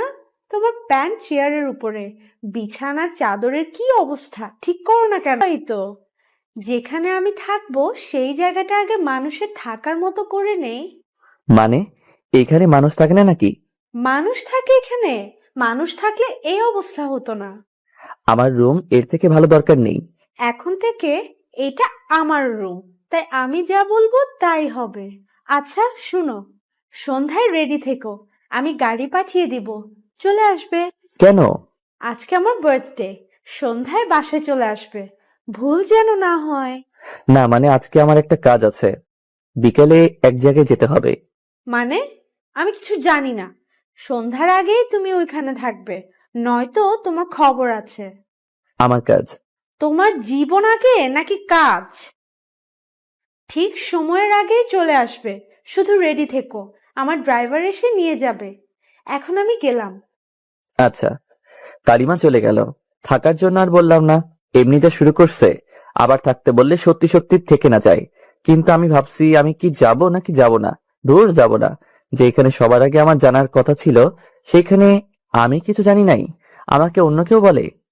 মাথায় কোনো টেনশন নেই, তাই আবার শুয়ে পড়লাম আর দিলাম এক ঘুম। এক ঘুমে 12টা। উঠে ফ্রেশ হয়ে গোসল করে খাওয়া দাওয়া করে নিলাম। বিকালে তিশাকে পড়িয়ে বাসায় আসলাম আর ভাবলাম একটু পরেই যদি যাওয়া লাগে তার আগেই আমি অন্য কোথাও চলে যাই, পরে বলে দিব কাজ ফেলে আসতে পারি নাই। যেই ভাবা সেই কাজ। রেডি হয়ে বের হতে যাব তখন একটা গাড়ি এসে থামলো গেটের সামনে। দেখে আর বুঝতে বাকি রইল না, আমাকে দেখে বলল তার সাথে যাওয়ার জন্য কারিমা পাঠাইছে। আমি ড্রাইভারকে অনেক বুঝিয়ে পাঠালাম আর বলে দিলাম একটা কাজ আছে, সেটা শেষ করে চলে যাব। কোনো মতে বুঝিয়ে সুজিয়ে বাসায় পাঠিয়ে দিলাম। যাক বাঁচলাম বাবা, এখন আর কেউ আসবে না, যাই, আর কোথাও যেতে হবে না। রুমে চলে যাই। রুমে গিয়ে শুয়ে আছি। একটু পরে আবার দরজায় নক। খুলে দেখি ড্রাইভার আবারও আসছে। এখন কি বলি? তারপর বললাম তুমি যাও, আমি আসছি। বেচারা ড্রাইভার বলল আমার জন্য নাকি চড় খেয়ে আসছে আর সবাই অপেক্ষা করছে। কেক কাটে নাই এখনো। আমি ওকে আমার গিফটটা দিয়ে বললাম তুমি গিয়ে বলবে আমি কাজটা শেষ করে আসবো, একটু দেরি হবে, আর বলবা কেক কাটার জন্য। আমি এত করে বললাম ড্রাইভারকে, ও যেতেই চাইছে না। পরে দিলাম এক ধমক, আমার ধমক শুনে চলে গেল। যাক, এবার বেঁচে গেছি আর গিফটটাও দিতে পারলাম। আসলে কালকে বিকালে ঘুরতে গেছিলাম তো, তখন ভাবলাম কারিমার বার্থডেতে কিছু একটা তো দেওয়া দরকার, তাই আমার পছন্দের একটা নীল শাড়ি কিনছিলাম। অবশেষে দিতে পারছি। নিশ্চিন্তে বসে ফোন চাপছিলাম, বেশ কিছুক্ষণ পরে আবার দরজায় নক। এইবার সত্যি সত্যি অনেক রাগ উঠে গেল, কারণ আমি বসে গল্প লিখছিলাম, এমন সময় ডিস্টার্ব। গিয়ে দেখি কে এসে এমন করছে। দরজা খুলে যতটা না অবাক হয়েছি তার থেকে বেশি ভয় পেয়ে গেলাম। দরজা খুলে দেখি কারিমা দাঁড়িয়ে আছে, চোখ যেন লাল হয়ে আছে। আরে তুমি এখন এখানে? কেক কাটা শেষ? আসলে একটা কাজে আটকে গেছিলাম তো, তাই যেতে পারিনি। এখন যে অবস্থা দেখছি, তাড়াতাড়ি রেডি না হলে কি যে করবে। রেডি হতেই কোনো কথা না বলে হাত ধরে টেনে নিচে নিয়ে গেল আর গাড়িতে বসালো। গাড়ি চালাতে শুরু করলো। রাস্তায় একটা কথাও বললো না। আমি কথা বলার অনেক ট্রাই করলাম, কিন্তু একটা কথা বললো না। গাড়িটা একটা বড় বাড়ির সামনে নিয়ে রাখলো, পুরো বাড়ি লাইটিং করা। তারপর নেমে গেলাম।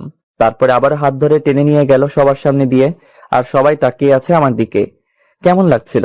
ওর আব্বু আম্মু আমার দিকে তাকিয়ে আছে, না জানি তারা কি ভাবছে। তারপরে কেক রাখা টেবিলের সামনে নিয়ে হাত ছাড়লো। পাশে সবাই আছে, কেক কাটলো। ভাবলাম সবার প্রথমে ওর আব্বু আম্মুকে খাওয়াবে, কিন্তু না, কেকের এক টুকরো হাতে নিয়ে আমাকে খাওয়ালো আর সবার মাঝ থেকে চলে গেল। সবাই শুধু দেখছে ওর কাজ, না জানি ওর আব্বু আম্মু কি ভাবলো। আমিও আস্তে আস্তে সবার মধ্য থেকে বেরিয়ে একটা ফাঁকা জায়গায় চলে গেলাম। একটু পরে দেখি ইভা আসলো এখানে। বাহ, ভালোই তো চলছে তাহলে তোমাদের প্রেম। এইখানে আবার প্রেম দেখলে কোথায়? থাক, আর বলতে হবে না। তোমার জন্য সেই কখন থেকে দাঁড়িয়েছিল, কিন্তু তুমি আসছিলে না। সবাই বলছিল কেক কাটার জন্য, তবুও কেক কাটে নাই। এত ভালোবাসা কোথায় থাকে? আরে ধুর, কি বলছো এইসব? হ্যাঁ সত্যি, তোমার জন্য কয়েকবার গাড়ি পাঠানোর পরেও তুমি আসছিলে না দেখে সে নিজেই গেল আর তোমাকে নিয়ে এসে কেক কাটলো। তোমার কপালে এমন একটা মেয়ে জুটলো। সত্যি, তোমরা দুজনেই অনেক লাকি। হয়েছে, থাক, আর বলতে হবে না। ওকে, এখন চলো। কোথায়? খাবে না? সবাই খাচ্ছে, চলো। না, আমার ক্ষুধা নেই, তুমি যাও। চলো তো। তারপরে গেলাম আর গিয়ে সবার সাথে খেতে বসলাম। যখনই খাওয়া শুরু করব, কোথা থেকে যেন কারিমা চলে আসলো আর দেখলো আমি ইভার পাশে বসে আছি। সোজা হাত ধরে টেনে তুললো। সবাই অবাক হয়ে গেল। আমাকে কিছু বলার সুযোগ না দিয়েই ভিতরে নিয়ে গেল। দেখি টেবিলে ওর আব্বু আম্মু বসে আছে। আমি গিয়ে সালাম দিলাম। আমি বসতে চাচ্ছিলাম না ওদের সাথে, এইদিকে স্যারও বলছিল, তাই বসে পড়লাম। কারিমাও আমার পাশে বসলো। খাওয়ার সময়ও আর একটা কথা বললো না কারিমা। খাওয়া শেষে আমাকে নিয়ে ছাদে চলে গেল। দুইজনেই দাঁড়িয়ে আছি, কেউ কিছুই বলছি না। কারিমার রাগ এখনো কমে নাই। কেউ কিছু বলছি না দেখে আমি কথা বলা শুরু করলাম। এখনো রেগে আছো? সরি। আরে একটা কাজে আটকে। চুপ করো, আর একটাও মিথ্যাও বলবে না। কেন তুমি আসতে চাচ্ছিলে না? আজকে তুমি না আসলে আমি সত্যি সত্যি কেক কাটতাম না, তাতে যাই হতো। কেন এমন পাগলামি করছো? তোমাকে বোঝাতে পারবো না কতটা ভালোবাসি তোমায়। আর আজকের দিনে তুমি আমার সাথে একবার কথাও বলো নাই। আবার আমি গাড়ি পাঠালাম তবুও তুমি আসলে না। জানি তোমার কাজ ছিল, আর এটাও জানি মিথ্যে বলছো। আকাশ, একটা কথা জিজ্ঞেস করি? তুমি আমাকে ভালোবাসো না? আমি কি দেখতে খারাপ, নাকি আমি তোমার ভালোবাসা পাওয়ার যোগ্য নই? না, তেমন কিছু নয়। তাহলে কেন? তুমি কি সেই দিনের ঘটনার জন্য আমাকে এখনো ক্ষমা করতে পারো নাই? সেইটাও না। আর আমি তোমাকে অনেক আগেই ক্ষমা করে দিছি। আর আমি সেসব ভুলে গেছি। আর কিছু বলার আগে জড়িয়ে ধরলো আমাকে। একদম বাচ্চাদের মতো এসে জড়িয়ে ধরলো আর কান্না শুরু করে দিল। কেঁদে আমার শার্ট ভিজিয়ে দিচ্ছিল। ওর কান্না দেখে নিজের মধ্যেই অনেক খারাপ লাগছিল। আর ভাবছিলাম, সত্যিই তো, আমি কেন ওকে ভালোবাসতে পারছি না? যে আমাকে এতটা ভালোবাসে তাকে এইভাবে কষ্ট দেওয়াটা ঠিক হচ্ছে না। সত্যি বলতে আমি নিজেও জানি না কেন আমি আমার মনের কথা বলতে পারছি না। সব ভাবনা বাদ দিয়ে বুকে জড়িয়ে নিলাম। ও আমাকে আরো শক্ত করে জড়িয়ে ধরলো। শুরু হলো আমাদের এক নতুন অধ্যায়। কিন্তু এখন মনে হচ্ছে শুরু হওয়ার আগেই সব শেষ হয়ে গেল। কারণ ছাদ থেকে নামার পর স্যার আমাকে ডাক দিয়ে যা বলল, তাতে আমার সত্যি অনেক খারাপ লাগলো। আমি আগেই ভেবেছিলাম এমন কিছু হবে। ছাদ থেকে নিচে নামলাম, তখন কারিমার বাবা আমাকে ডাকলেন। কারিমা, তুমি যাও, আমি একটু আকাশের সাথে কথা বলবো। তারপর বলতে শুরু করলো। আকাশ, তোমাকে যে কথা বলার জন্য ডেকেছি, আশা করি তুমি আমার কথাগুলো মন দিয়ে শুনবে আর আমার কথাগুলো মেনে নেবে। জি স্যার। আকাশ, আমি তোমাকে অনেক ভালো ছেলে ভেবেই জানি। তুমি সত্যি অনেক ভালো ছেলে, কিন্তু কারিমা আমার একমাত্র মেয়ে, আমি সবকিছুই জানি। আমি চাই তুমি কারিমা থেকে দূরে থাকবে। আমি ওর বিয়ে ঠিক করেছি। আশা করি তুমি বুঝতে পেরেছো। কারিমা অনেক জেদি, তুমি সব সামলে নিবে। তুমি ওর থেকে দূরে থাকবে, বিনিময়ে তুমি যা চাইবে তাই পাবে। মনে মনে বললাম, চৌধুরী সাহেব, আমি গরিব হতে পারি, কিন্তু আমারও একটা মন আছে। কিন্তু মুখে অন্য কিছু বললাম। জি স্যার, আমি সব করব। আর আমার কিছুই চাই না। ধন্যবাদ স্যার, আমি আসছি। আর এক মুহূর্ত না দাঁড়িয়ে চলে আসলাম। নিচে কারিমা আমাকে দেখে বলল। কি হয়েছে? কি বললো আব্বু? না, তেমন কিছু না। আমার বাসার সবাই কেমন আছে তাই জিজ্ঞেস করলো। আর অফিসের কাজ কেমন চলছে এইসব। ও আচ্ছা, চলো। না, আমি চলে যেতে পারবো। তুমি বাসায় যাও। তোমার বাসা ভর্তি মেহমান, তুমি থাকো, আমি যেতে পারবো। বেশি কথা না বলে গাড়িতে বসো। তারপরে জোর করে বসালো আর গাড়ি চালাতে শুরু করলো। কেউ কোনো কথা বলছি না। তখন কারিমা বলল। আকাশ, কি হয়েছে তোমার? কথা বলছো না কেন? কই না তো। আজকে তোমার উপরে যা রাগ হচ্ছিল না, আর তার থেকে অনেক বেশি কষ্ট পাচ্ছিলাম। কেন? আমি তোমাকে কতবার আসতে বললাম, আর তুমি আসলে না। গাড়ি পাঠালাম তবুও আসলে না। সরি। এখন সরি বললে হবে না, তাহলে? একটা কিস দিতে হবে। পাগল হলে নাকি? কি বলছো এইসব? পাগল হব কেন? তুমি দেবে কি না তাই বলো। না, আমাকে নামিয়ে দাও। বাসায় চলে আসছি। আসুক, আমাকে কিস না দিয়ে যেতে পারবে না। পাগলামি করো না। আর কিছু বলতে না দিয়ে গাড়ির মধ্যেই কিস করে দিল। তাড়াতাড়ি ছাড়িয়ে নেমে পড়লাম আর বাসায় চলে গেলাম। কারিমাও বাসায় চলে গেল। আর আমি শুয়ে শুয়ে ভাবছি, সত্যি স্যার যা বললেন ঠিক বলেছেন। আমার আর কারিমার যায় না।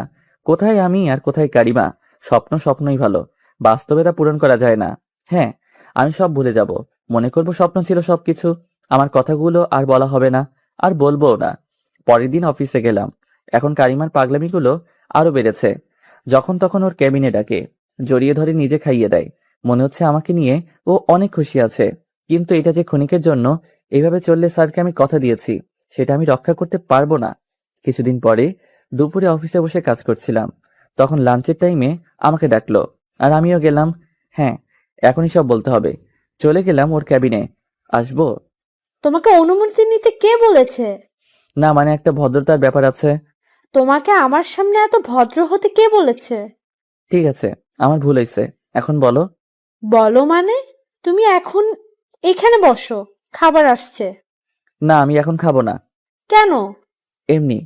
কেন খাবে না সেটা বলো। বললাম তো এমনি। কারিমা, আমি কিছু বলতে যাচ্ছি। কি বলবে বলো? আমার মনে হয় এসব এখানে বন্ধ করা উচিত। মানে কিসের কথা বলছো তুমি? কারিমা, তুমি ভালো করেই জানো কি বলছো আমি ঠিক বুঝতে পারছি না। তুমি এমন পাগলামি কেন করছো। তুমি আমার থেকে অনেক ভালো ছেলে পাবে। আমার মনে হচ্ছে তোমার আমাকে নিয়ে এইভাবে পাগলামির কোনো মানেই হয় না। কারিমা, আমি তোমাকে ভালোবাসি না। আকাশ, এখন আমি একদম মজা করার মুডে নেই, ভালো লাগছে না। সো মজা করো না। আমি মজা করছি না, সত্যি। আর কিছু বলার আগেই আমার টেবিলের উপরে সবকিছু ফেলে দিল। বলছি আমার এখন মজা করা ভালো লাগছে না। আবারও বলছি আমি মজা করছি না, সত্যি বলছি। আমি এত কিছু জানি না, আমাকে তোমার ভালোবাসতে হবে। কারিমা, প্লিজ পাগলামি করো না। সবকিছু জোর করলেই হয় না। আমি তোমাকে ভালোবাসতে পারবো না। কেন পারবে না? কিসের অভাব আছে আমার মাঝে? কেন ভালোবাসবে না? অনেক জোরে জোরে চিৎকার করে বলছিল। প্লিজ এমন পাগলামো করো না। ঠিক আছে, শান্ত হয়ে বলছি, বলো কেন ভালোবাসবে না আমাকে? এখন কি বলবি? শেষে আর কিছু খুঁজে না পেয়ে বললাম, আমি একজনকে ভালোবাসি। আমি বিশ্বাস করি না তুমি আমাকে ভালোবাসো। তুমি শুধুই আমার, আমি তোমাকে আর অন্য কাউকে ভালোবাসতে দিব না। হ্যাঁ হ্যাঁ, আমি একজনকে ভালোবাসি। অনেকদিন থেকে আমাদের রিলেশন। প্লিজ আমাকে ক্ষমা করে দাও। ও চেয়ার ছেড়ে উঠে এসে আমাকে জড়িয়ে ধরলো আর কান্না শুরু করে দিল। আকাশ, প্লিজ বলো এইসব মিথ্যে। আমি সত্যি তোমাকে অনেক ভালোবাসি।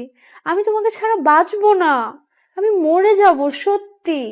অনেক কষ্টে নিজেকে ছাড়িয়ে নিয়ে বললাম, কারিমা, আমি ওকে কষ্ট দিতে পারবো না, আর না পারবো তোমাকে ভালোবাসতে। বলে বের হয়ে চলে আসলাম। আর ও পেছন থেকে টেনে ধরছিল। বের হওয়ার পরে চিৎকার করে বলছে, আমি যদি তোমাকে না পাই তাহলে আমি নিজেকে শেষ করে ফেলবো। আমি আর কিছু না শুনে নিজের ক্যাবিনে চলে আসলাম। কিছুই ভালো লাগছে না। বসে আছি। নিজের অজান্তেই চোখের কোণা দিয়ে জল এসে পড়ছে। অনেক কষ্টে কিছু কাজ করলাম। তারপরে বাসায় চলে গেলাম। সন্ধ্যায় তিশা পড়তে আসলো। কিছুই ভালো লাগছে না। তাই ওকে পড়াবো না বলে দিলাম। হয়তো ও বুঝতে পেরেছে আমার মন খারাপ। তাই ও আর বেশি কথা না বাড়িয়ে চলে গেল। রাতে শুয়ে শুয়ে ডিসিশন নিলাম, জবটা আমি ছেড়ে দিব। কারণ ওইখানে থাকলে কারিমা যখনই আমার সামনে আসবে, নিজেকে ধরে রাখতে পারবো না। ওর থেকে নিজেকে ফিরাতেও পারবো না। তাই পরের দিন অফিসে গেলাম না। আমাকে অফিসে না দেখে তখনই আমার বাসায় চলে আসলো। ভিতরে ঢুকবে তখনই তিশার সাথে দেখা। আপনি আবার কোথায় যাচ্ছেন? এইখানে আকাশ থাকে না? হ্যাঁ, কিন্তু তার কাছে আপনার কি কাজ? আর আপনিই বা কে? আমি যেই হই, তুমি জেনে কি করবে? কারণ আমি আকাশের গার্লফ্রেন্ড। আর আমার এটা জানার অধিকার আছে। আগে বলেন আপনি আকাশের কিন হন। না, কিচ্ছু না। ওইখান থেকে কান্না করতে করতে চলে গেল। আর তিশা মনে মনে বলছে, আমার থেকে আমার আকাশকে নিয়ে যাবে? সেটা তো আমি হতে দিব না। আমি আকাশকে অনেক ভালোবাসি। আসলে সেই দিন আমাদের একসাথে দেখেছিল তো, আমাকে নামিয়ে দিয়ে গেল বাসায়। কারিমা বাসায় চলে গেল আর দরজা বন্ধ করে দিল। অনেক কান্না করছে। ওর আব্বু আম্মু অনেক ডাকছে, শুনছে না। আরো একদিন পরে আমি অফিসে গেলাম, কারণ আমি আর জব করব না। তাই রিজাইন দিতে গেলাম। আর সেই কাগজ পিয়নের কাছে দিয়ে চলে আসলাম। বাসায় এসে ভাবছি নতুন জবের জন্য অ্যাপ্লাই করব। সব ভুলে যাব। মন খারাপ করে বাসায় আসলাম। বিকালে তিশাকে পড়ালাম। পড়া শেষে বলল, ভাইয়া, তোমার কি মন খারাপ? কই না তো। আমি জানি তোমার মন খারাপ। হ্যাঁ, তুমি একটু বেশিই জানো। ভাইয়া, কালকে আমার সাথে তোমাকে যেতে হবে। কোথায়? কালকে আমার একটা ফ্রেন্ডের বার্থডে। আমি যাব, তুমিও সাথে যাবে। আমি গিয়ে কি করব? কি করবে মানে? তুমি আমার সাথে যাবে? আমি শুধু সেটাই জানি। আমি যেতে পারবো না, আমার একটু কাজ আছে। আমি কিছু জানি না, তোমাকে যেতেই হবে। বললাম তো যেতে পারবো না, তুমি এখন যাও। তিশা মন খারাপ করে চলে গেল। ওইদিকে কারিমা মন খারাপ করে রুমে বসে আছে আর শুধু কান্না করছে। রুম থেকে বের হচ্ছে না। ওর আব্বু আম্মু যতই জিজ্ঞেস করছে কিছুই বলছে না। সারা দিনেও কিছু খায় নাই আর শুধুই কান্না করছে। একটু পরে তিশার আব্বু আসলো আমার রুমে। আসসালামু আলাইকুম আঙ্কেল, আপনি আসতে গেলেন কেন? আমাকে বললেই আমি যেতাম। সমস্যা নেই, তোমাকে একটা কথা বলতে এসেছি। জি আঙ্কেল, বলেন। কালকে তিশার এক বান্ধবীর জন্মদিন। ও আবার একা একা যেতে পারবে না, কেউ সাথে গেলে ভালো হতো। তাই ভাবছিলাম তুমি যদি সাথে যেতে। সমস্যা নেই আঙ্কেল, কালকে আমি নিয়ে যাব। তারপরে আঙ্কেল চলে গেল। কি মেয়েরে বাবা, বাপকে পাঠাইছে রাজি করানোর জন্য। ফাজিল একটা। পরের দিন বিকালে রুমে বসেছিলাম আর গেমস খেলছিলাম ফোনে। তখন দরজায় নক করলো। দরজা খুলে দেখি তিশা দাঁড়িয়ে আছে। একটা শাড়ি পরছে, দারুণ লাগছে। আমাকে ধাক্কা দিয়ে বলল, কি দেখছো? কই না তো, কিছু না। কিন্তু তুমি এখন এখানে কেন? আবার শাড়ি পরে আসছো? মনে নেই? আজকে আমার সাথে যাওয়ার কথা আমার বান্ধবীর বার্থডেতে। ও, আমি তো ভুলেই গেছিলাম। তুমি রুমে বসো, আমি রেডি হয়ে আসছি। আমি ওয়াশরুমে গিয়ে ফ্রেশ হয়ে আসলাম, তারপরে রেডি হয়ে নিলাম, তারপরে বের হলাম। দুইজনে একটা রিক্সা নিলাম। রিক্সায় বসে আছি। আমি যতটা পারছি দূরে সরে বসছি, ও ততই কাছে আসছে। আরে এমন করছো কেন? পড়ে যাবো তো। ওইদিকে এসে বসো। তুমি এই দিকে চেপে আসছো কেন? আমার শীত লাগছে তাই। তোমার কোনো সমস্যা? তুমি এদিকে এসে বসো। তারপরে আমার হাত ধরে নিজের দিকে টেনে নিল। রিক্সা থেকে নেমে ভাড়া দিয়ে বাসার ভিতরে গেলাম। তারপরে কেক কেটে সবার সাথে পরিচিত হলাম। ওরা বেশ মজার আর ফাজিল। অনেক দুষ্টামি করলাম। পরে রাত 8টার দিকে বাসায় আসলাম। রুমে ঢুকতেই আমার ফোনে কল আসলো। ফোন বের করে দেখি কানিমার আব্বু কল দিয়েছে। আসসালামু আলাইকুম স্যার। হঠাৎ এমন সময় ফোন দিলেন?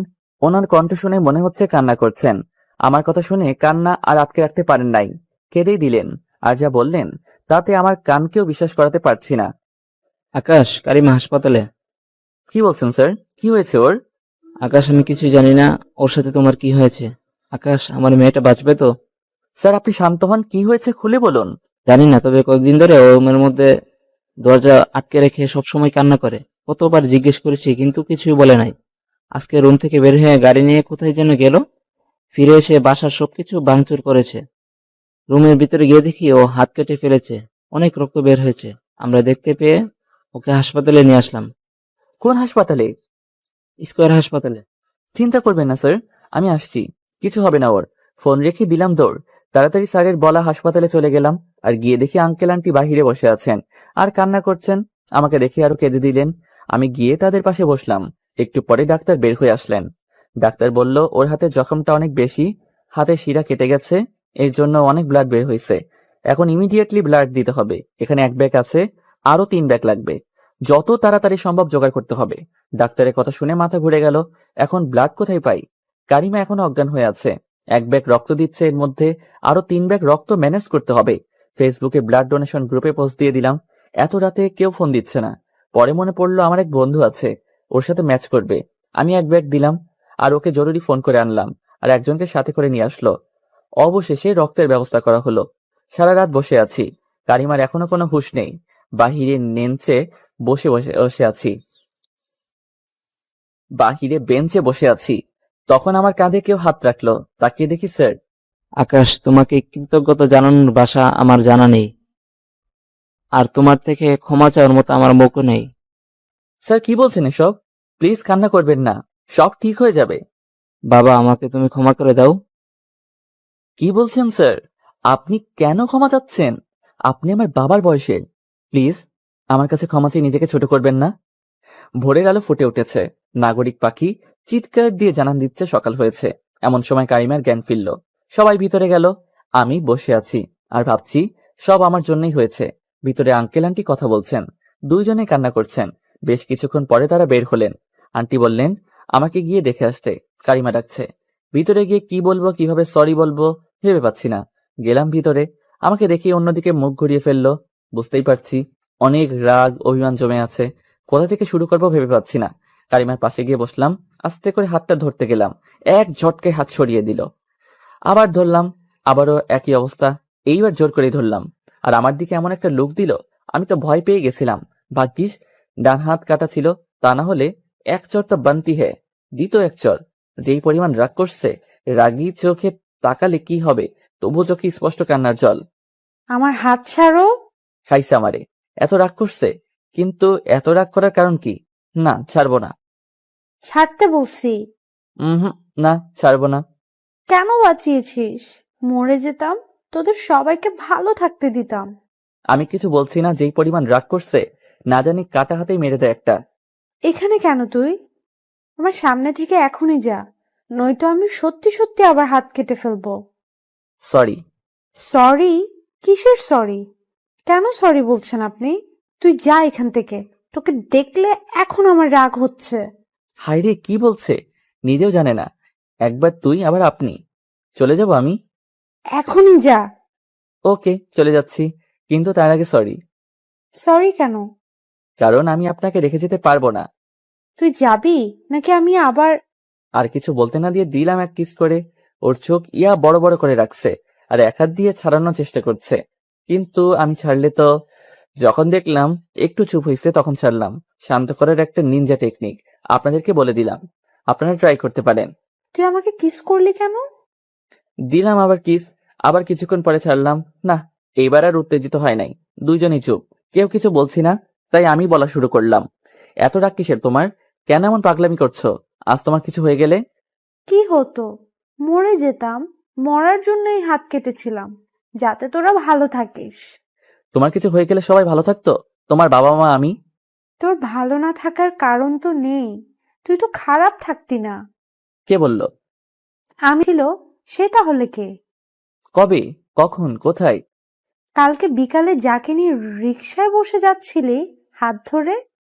একটু মনে করে দেখলাম, এ তো তিশার কথা বলছে, তার মানে আমাদের একসাথে দেখেছিল। হ্যাঁ, ও আমার বোনের মতোই, আমার স্টুডেন্ট। আর কয়জন এমন স্টুডেন্ট আছে তোর? আর কাউকে পড়াই না তো। ও তোর গার্লফ্রেন্ড না? কি বলছো? ও আমার ছোট বোনের মতো, আর তুমি ওকে নিয়ে এসব কি বলছো? ঠিকই বলছি আমি, কারণ আমি নিজের কানে এবং নিজের চোখে দেখার পরে তোকে বিশ্বাস করার কোনো কারণ নেই। ভাবলাম আমি তোকে ভালোবাসি, তোকে আমি আমার ভালোবাসা দিয়ে আমার করে নেব। কিন্তু তুই তো অন্য কাউকে ভালোবাসিস। বেঁচে থাকতে আমি তোকে অন্য কারো রুম থেকে আর বিশ্বাস নেই। আজকে আমাকে বিয়ে করতে হবে, নয়তো বাসায় গিয়ে আবার তুই ওই শয়তান ডাইনিটার সাথে ঘুরবি। আজকে বিয়ে করতে হবে মানে? বললেই কি সব হয়ে যাবে নাকি? তোমার আব্বু আম্মু আমাকে মেনে নিবে কিনা সেটাকে দেখতে হবে না? সেটা তোকে ভাবতে হবে না, তুই আজকে আমাকে বিয়ে করবি। কি করবি না? হ্যাঁ হ্যাঁ, করবো তো। এমন সময় ওর আব্বু আম্মু দরজায়। আমি দেখে এক প্রকার ভয় পেয়ে গেলাম, কিন্তু কারিমা আমাকে ছাড়ছেই না। আমি ছাড়াতে চেষ্টা করছি আর ও আরো শক্ত করে ধরে রাখছে। স্যার আমার কাছে আব্বুর নাম্বার চাইছে, আমি তো অবাক। তারপর নাম্বার দিয়ে দিলাম আর তারা বাহিয়ে চলে গেল। এই, তুমি কি পাগল হয়ে গেছো নাকি? দেখছো তোমার আব্বু আসছে, এইভাবে কেউ ধরে রাখে? কি ভাবলো তারা? কি ভাববে? তার হবু জামাইকে তার মেয়ে ধরে রাখছে। হবু জামাই মানে? গাধা, তোর আব্বুর সাথে আমাদের বিয়ের কথা বলার জন্য নাম্বার নিচ্ছে, বুঝলি? এই তুই তুই বলা বন্ধ করবা? স্বামীকে কেউ এইভাবে বলে? তোকে আমি তুই করেই বলবো, যতক্ষণ বিয়ে না হয়। আর বিয়ের পর তোর শাস্তির অভাব হবে না আমাকে এত কষ্ট দেওয়ার জন্য। দেখো, এমন বললে কিন্তু আমি বিয়েই করব না। কি বললি তুই? একবার বিয়েটা হতে দে, দেখ আমি তোর কি হাল করি। ভয় দেখাচ্ছ? যাও, আমি বিয়ে করব না। অমনি আমাকে টেনে কাছে নিয়ে গেল আর একটা কিস দিয়ে দিল। বিকালে আব্বু আম্মু আর বোন চলে আসলো। আমি তো অবাক আব্বু আম্মুকে দেখে। অবশেষে বিয়েটা হয়ে গেল। রাত 12টায় রুমে গেলাম আর ঢুকতেই কারিমা এসে সালাম করলো। আমি উপরে তুললাম আর উঠেই এক চর মারতে গেছিল, হাত ধরে নিলাম। কি সুন্দরী, এত রাগ করে কেন? কেন তোমার? আজ তোমার সব রাগ ভেঙে দিব। সারা জীবনে আর রাগ করতে পারবা না। তোকে আমি আজ কি করব? কেন? এখন আবার আমি কি করলাম? রাত কয়টা বাজে? এখন তো রুমে আসার সময় হলো। ও, এই ব্যাপার। আর একটু কাজ ছিল, আর বাদর বন্ধুগুলো আসতে দিচ্ছিল না। পালাই আসছি ওদের কাছ থেকে, শুধু তোমার জন্য। আমার জন্য, তাই না? একবার হাত ছাড়ো, দেখো আমি তোর কি করি। কি করবে শুনি? বলেই কোলে তুলে নিলাম আর খাটের উপরে ধপাস করে ফেলে দিলাম। হাত চেপে ধরে আছি। ছাড় আমাকে, কাছে আসবি না বলে দিলাম। তাই নাকি সুন্দরী? আজ তোমাকে আমার হাত থেকে কেউ বাঁচাতে পারবে না। ছুটার জন্য আপ্রাণ চেষ্টা করছে, শান্ত করার জন্য আমার নিনজা টেকনিকে একটা কিস করে দিলাম। 3 মিনিট পরে ছেড়ে দিলাম। চোখ বন্ধ করে শুধু হাঁপাচ্ছে, কিন্তু একদম শান্ত হয়ে গেছে। চোখ খুলে তাকালো আমার দিকে। কি আরো রাগ দেখাবে? কথাটা শুনে আবারও শুরু করলো ছুটার জন্য চেষ্টা। আরে কই যাও সুন্দরী? মনে হচ্ছে আবার নিনজা টেকনিক ব্যবহার করতে হবে। এই যে আপনারা এখনো দেখছেন, যান গিয়ে আপনারা নিনজা টেকনিক ব্যবহার করুন। আর যাওয়ার আগে চ্যানেলটি সাবস্ক্রাইব করে যাবেন। আর গল্পটি কেমন হলো কমেন্ট করে জানাবেন। প্রতিদিন ভালোবাসার নতুন নতুন গল্প পেতে চ্যানেলটি সাবস্ক্রাইব করে পাশে থাকা বেল বাটনে ক্লিক করুন।